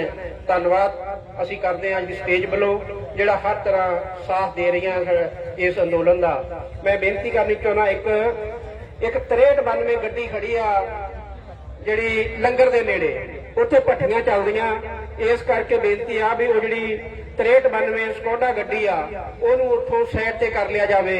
ਇਹ ਬੇਨਤੀ ਆ, ਬੇਨਤੀ ਪ੍ਰਵਾਨ ਕਰਨ। ਇੱਕ ਬੇਨਤੀ ਜਿਹੜੇ ਸਾਡੇ ਟੈਂਟ ਵਾਲੇ ਵੀਰ ਆ ਸੱਜੇ ਪਾਸੇ ਖੱਬੇ ਪਾਸੇ ਫਾਟਕਵਾਲ ਦੇ ਪਾਸੇ ਸ਼ਮਿਆਨਾ ਉੱਪਰ ਲੱਗਾ ਆ, ਇਹਦੇ ਥੱਲੇ ਜਿਹੜੇ ਆ ਮੈਟ ਵਿਛਾ ਦਿੱਤੇ ਜਾਣ ਤਾਂ ਕਿ ਹੋਰ ਬੀਬੀਆਂ ਨੂੰ ਵੀ ਆਉਣਾ, ਉਹਨਾਂ ਨੂੰ ਬੈਠਣਾ। ਬੇਨਤੀ